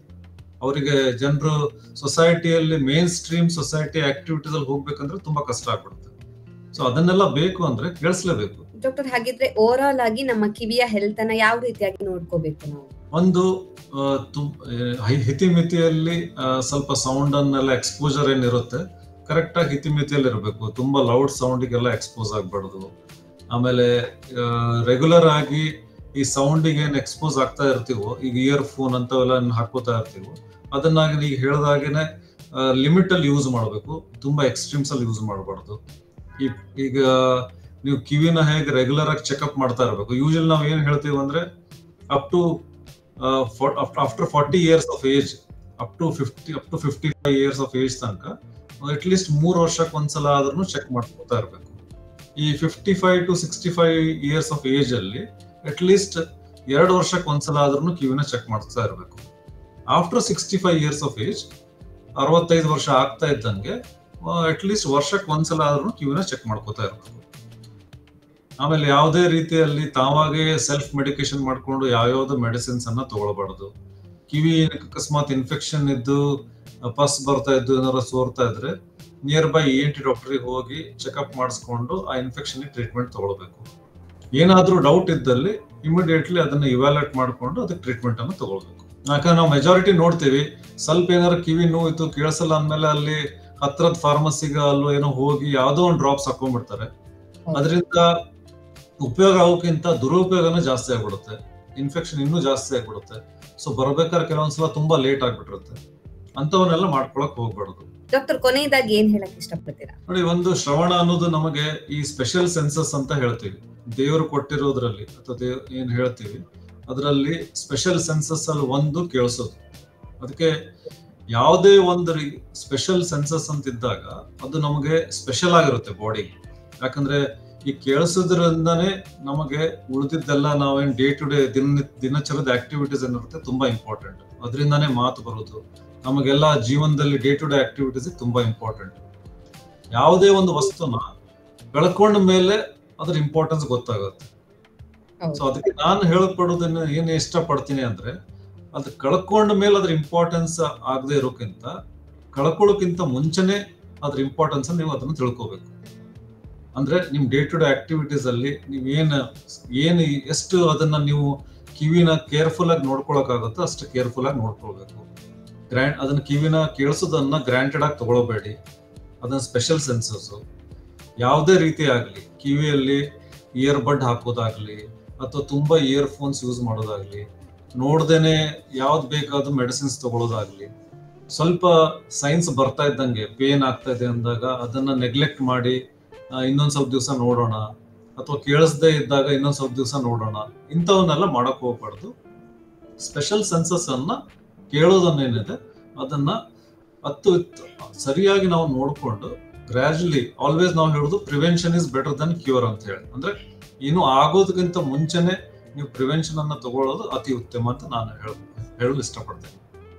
ನಮ್ಮ ಇವತ್ತಿನ ಕಾರ್ಯಕ್ರಮದಲ್ಲಿ ಕಿವಿ ಕೇಳಿಸದೇ ಇರೋದ್ರ ಬಗ್ಗೆ, ಅಂದ್ರೆ ಹಿಯರಿಂಗ್ ಲಾಸ್ ಬಗ್ಗೆ ಹೆಚ್ಚಿನ ಮಾಹಿತಿನ ತಿಳಿಸ್ಕೊಟ್ಟಿದ್ದೀರಾ ಡಾಕ್ಟರ್. ಅಂದ್ರೆ ಕಿವಿ ಕೇಳಿಸದೇ ಇರೋದಕ್ಕೆ ಕಾರಣಗಳು ಏನಿರುತ್ತೆ ಅಂಡ್ ಟ್ರೀಟ್ಮೆಂಟ್ ಯಾವ ರೀತಿಯಾಗಿರುತ್ತೆ. ಸ್ಪೆಷಲಿ ಹೇಳ್ಬೇಕು ಅಂದ್ರೆ ಇತ್ತೀಚಿನ ದಿನಗಳಲ್ಲಿ ಎಲ್ಲರೂ ಹೆಚ್ಚಾಗಿ ಇಯರ್ ಫೋನ್ ಅನ್ನ ಯೂಸ್ ಮಾಡ್ತಾರೆ, ಅದರಿಂದ ಏನ್ ಸೈಡ್ ಎಫೆಕ್ಟ್ಸ್ ಆಗುತ್ತೆ ಅಂಡ್ ನ್ಯೂ ಬಾರ್ನ್ ಬೇಬೀಸ್ಗೆ ಯಾಕೆ ಇಯರ್ ಟೆಸ್ಟ್ ಅನ್ನ ಮಾಡಿಸ್ಬೇಕು ಅನ್ನೋದ್ರ ಬಗ್ಗೆ ತಿಳಿಸ್ಕೊಟ್ಟಿದ್ದೀರಾ. Thank you so much doctor, ನಮ್ಮ ಕಾರ್ಯಕ್ರಮದಲ್ಲಿ ಭಾಗವಹಿಸಿ. Thank you. ಈ ಒಂದು ಅಪರ್ಚುನಿಟಿ ಕೊಟ್ಟಿದ್ದಕ್ಕೆ ನಿಮಗೆ ಧನ್ಯವಾದಗಳು. Thanks a lot. Thank you doctor, thank you so much. ನಮ್ಮ ಇವತ್ತಿನ ಕಾರ್ಯಕ್ರಮದಲ್ಲಿ ಹಿಯರಿಂಗ್ ಲಾಸ್ ಅಂದ್ರೆ ಏನು, ಅದಕ್ಕೆ ಟ್ರೀಟ್ಮೆಂಟ್ ಯಾವ ರೀತಿಯಾಗಿ ಇರುತ್ತೆ ಅಂಡ್ ಪ್ರಿವೆನ್ಷನ್ ಅನ್ನು ಯಾವ ರೀತಿಯಾಗಿ ತೆಗೆದುಕೊಳ್ಬೇಕು ಅನ್ನೋದನ್ನ ಡಾಕ್ಟರ್ ತಿಳಿಸ್ಕೊಟ್ಟಿದ್ದಾರೆ. ಆರೋಗ್ಯಕ್ಕೆ ಸಂಬಂಧಿಸಿದಂತಹ ಹೆಚ್ಚಿನ ವಿಡಿಯೋಗಳನ್ನ ನಮ್ಮ ವಿಜಯ ಕರ್ನಾಟಕ ಪೇಜ್ ನಲ್ಲಿ ನೀವು ನೋಡಬಹುದು.